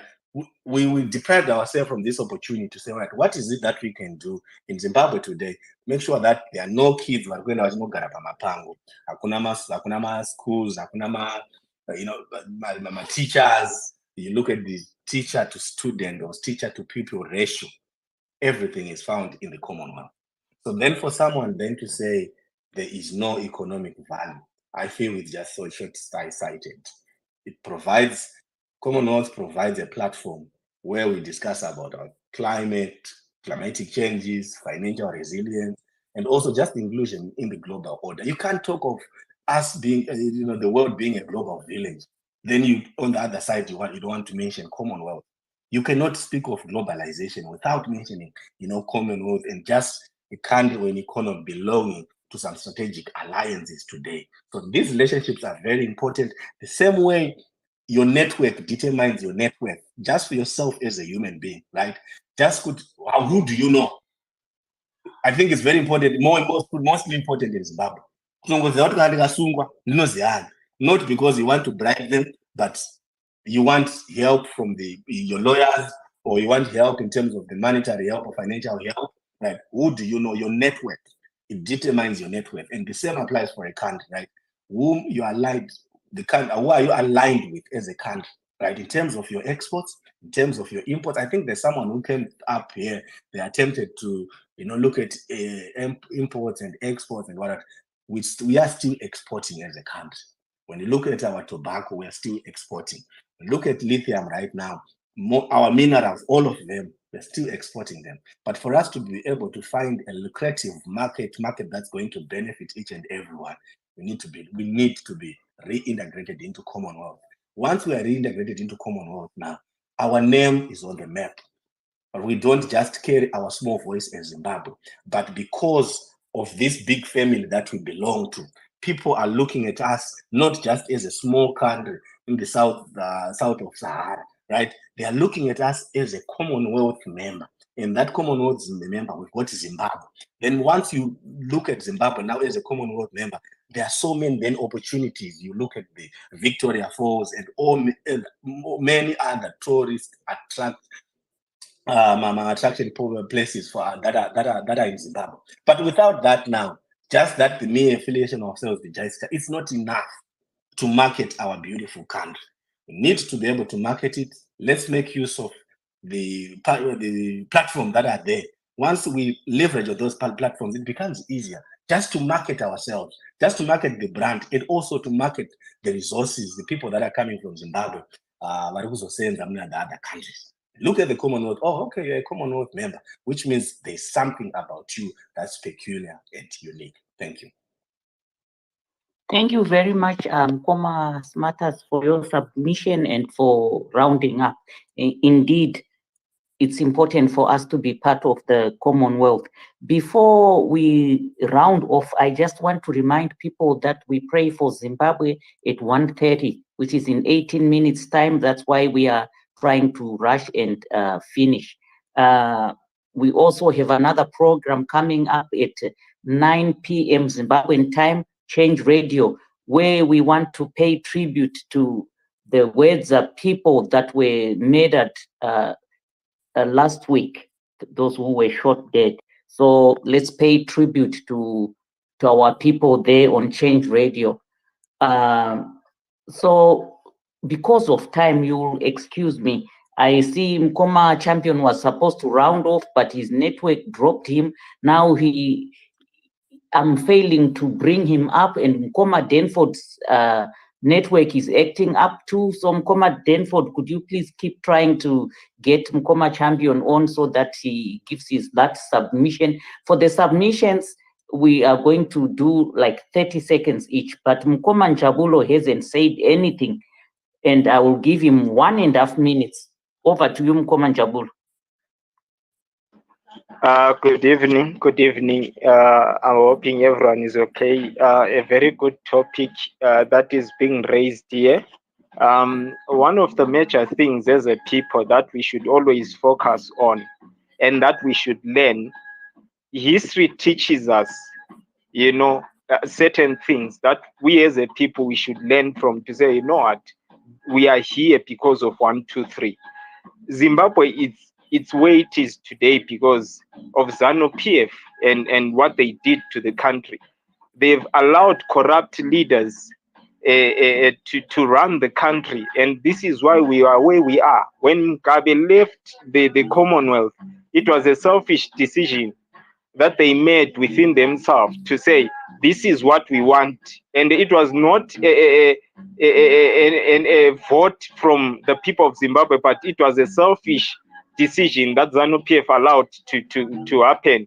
And this has greatly affected the nation of Zimbabwe. I'll say this to people. There is a saying that says this. It says, show me your friends, and I can tell you the future of where you are going. Let's look at our friends as a nation. UK Commonwealth is first world countries that have advanced technology, where we can tap into through creating deals with these nations, through the coming together through Commonwealth to say, okay, Commonwealth countries now, we had that Commonwealth where they allowed free movement to these countries and easy visa access for people that wanted to move in these Commonwealth countries. Even when you remember, Australia was recruiting Zimbabwean engineers to come to Australia. It was because of the Commonwealth Association. We are where we are as a country. We are stuck in this thing where we are stuck as a nation because of the selfishness of the leadership and the ZANU-PF as a party. They are not visionaries. They are stuck in the past. This is why we are stuck, and they are not trying to rectify their mistakes to say, guys, let's fix 1, 2, 3 and go back to Commonwealth and develop a country and learn and empower people and rebuild the country properly. No one is saying that. They will tell you, ZANU-PF people, I know we have been refused because these guys of sanctions, because of what? Because ZANU-PF doesn't want to change. Why would you not change yourself so that the Commonwealth people can accommodate you. Look at the reason why they are refusing to accept Zimbabwe. The corruption issues, the violence that is the political violence that is happening in Zimbabwe. Who wants to associate with people that have blood in their hands? No one wants to associate with these guys. So we need to change the government and get proper people that are going to be visionaries, that are going to see the future, that are going to be perceptive, and that are going to love the people of Zimbabwe. And once we do that, we will have leadership that is going to comply with the standards of Commonwealth, and these guys will be properly admitted into the Commonwealth. For now, because of time, thank you so much, Mkoma Denford and Dr. Amai, for the opportunity for me to just share what I thought. Thank you. Thank you, Nkoma and Jabulo. And again, because of time, those who are rounding up 30 seconds, and then we go to Nkoma Denford. So it's going to be Nkoma Champion or Nkoma Champion, Dr. Diamond Mambo Sose, your parting words. 30 seconds, please. Nkoma Champion is dropped. Dr. Diamond, your parting words, please. Thank you very much for a beautiful space, Dr. Amai and Goma Denford. And once again, it wouldn't make sense for us to conclude that a readmission into the Commonwealth is of no value, because we've actually listened to people try to defend the fact that there is nothing of value as far as getting back into the Commonwealth. The truth of the matter is there's so much to gain than there is to lose.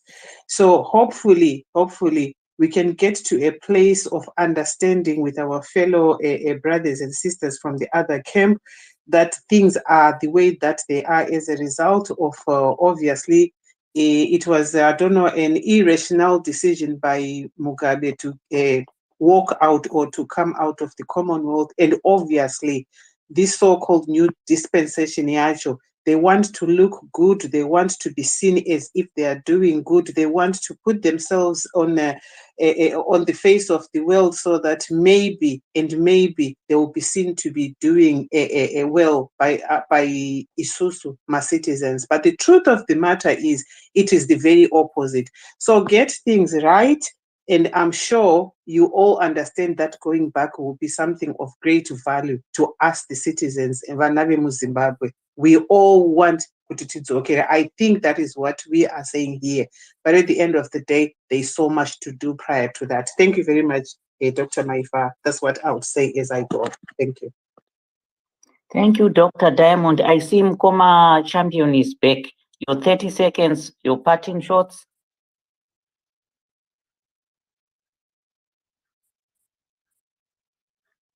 Oh, Foot. Mambo. Give us your Thank parting you. shots. Thank you, Dr. Amai. I mean, it's just said that we have people that are here glorifying and justifying the killing of Zimbabweans, black, white, Ndebele, Kalanga, or Shona. You know, every Zimbabwean lives matter. And anyway, we are not surprised that it's Padare who is doing that. You know, these are the paid people. But the most dangerous people are, you know, people like my brother from Chegutu.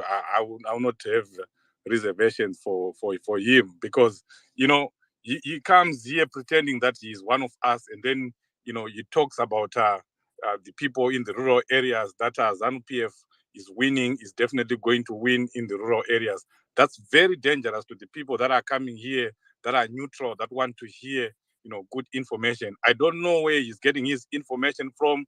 Triple C has done a lot of work in the rural areas, and ZANU-PF has not even won in the rural areas. That's why they ended up cheating their way in Uzumba Maramba Pfungwe. Why else would they have, you know, came up with 100,000 votes, you know, in UMP, you know, in 1 hour?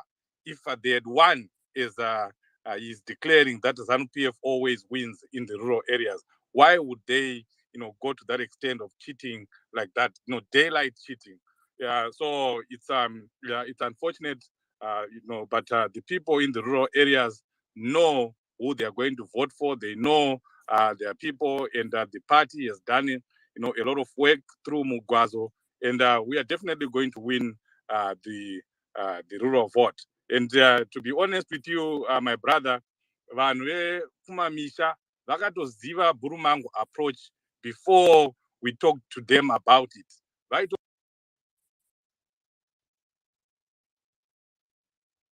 Yembe yetriple C ainadzo vachitoita that approach. They know that as ZANU-PF has destroyed this country, but they know that if they don't attend their meetings, if they don't comply, they'll be killed, they'll be terrorized, but they know what to do when they get in the ballot box.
Ulilima wapuma, vekupinga wapuma.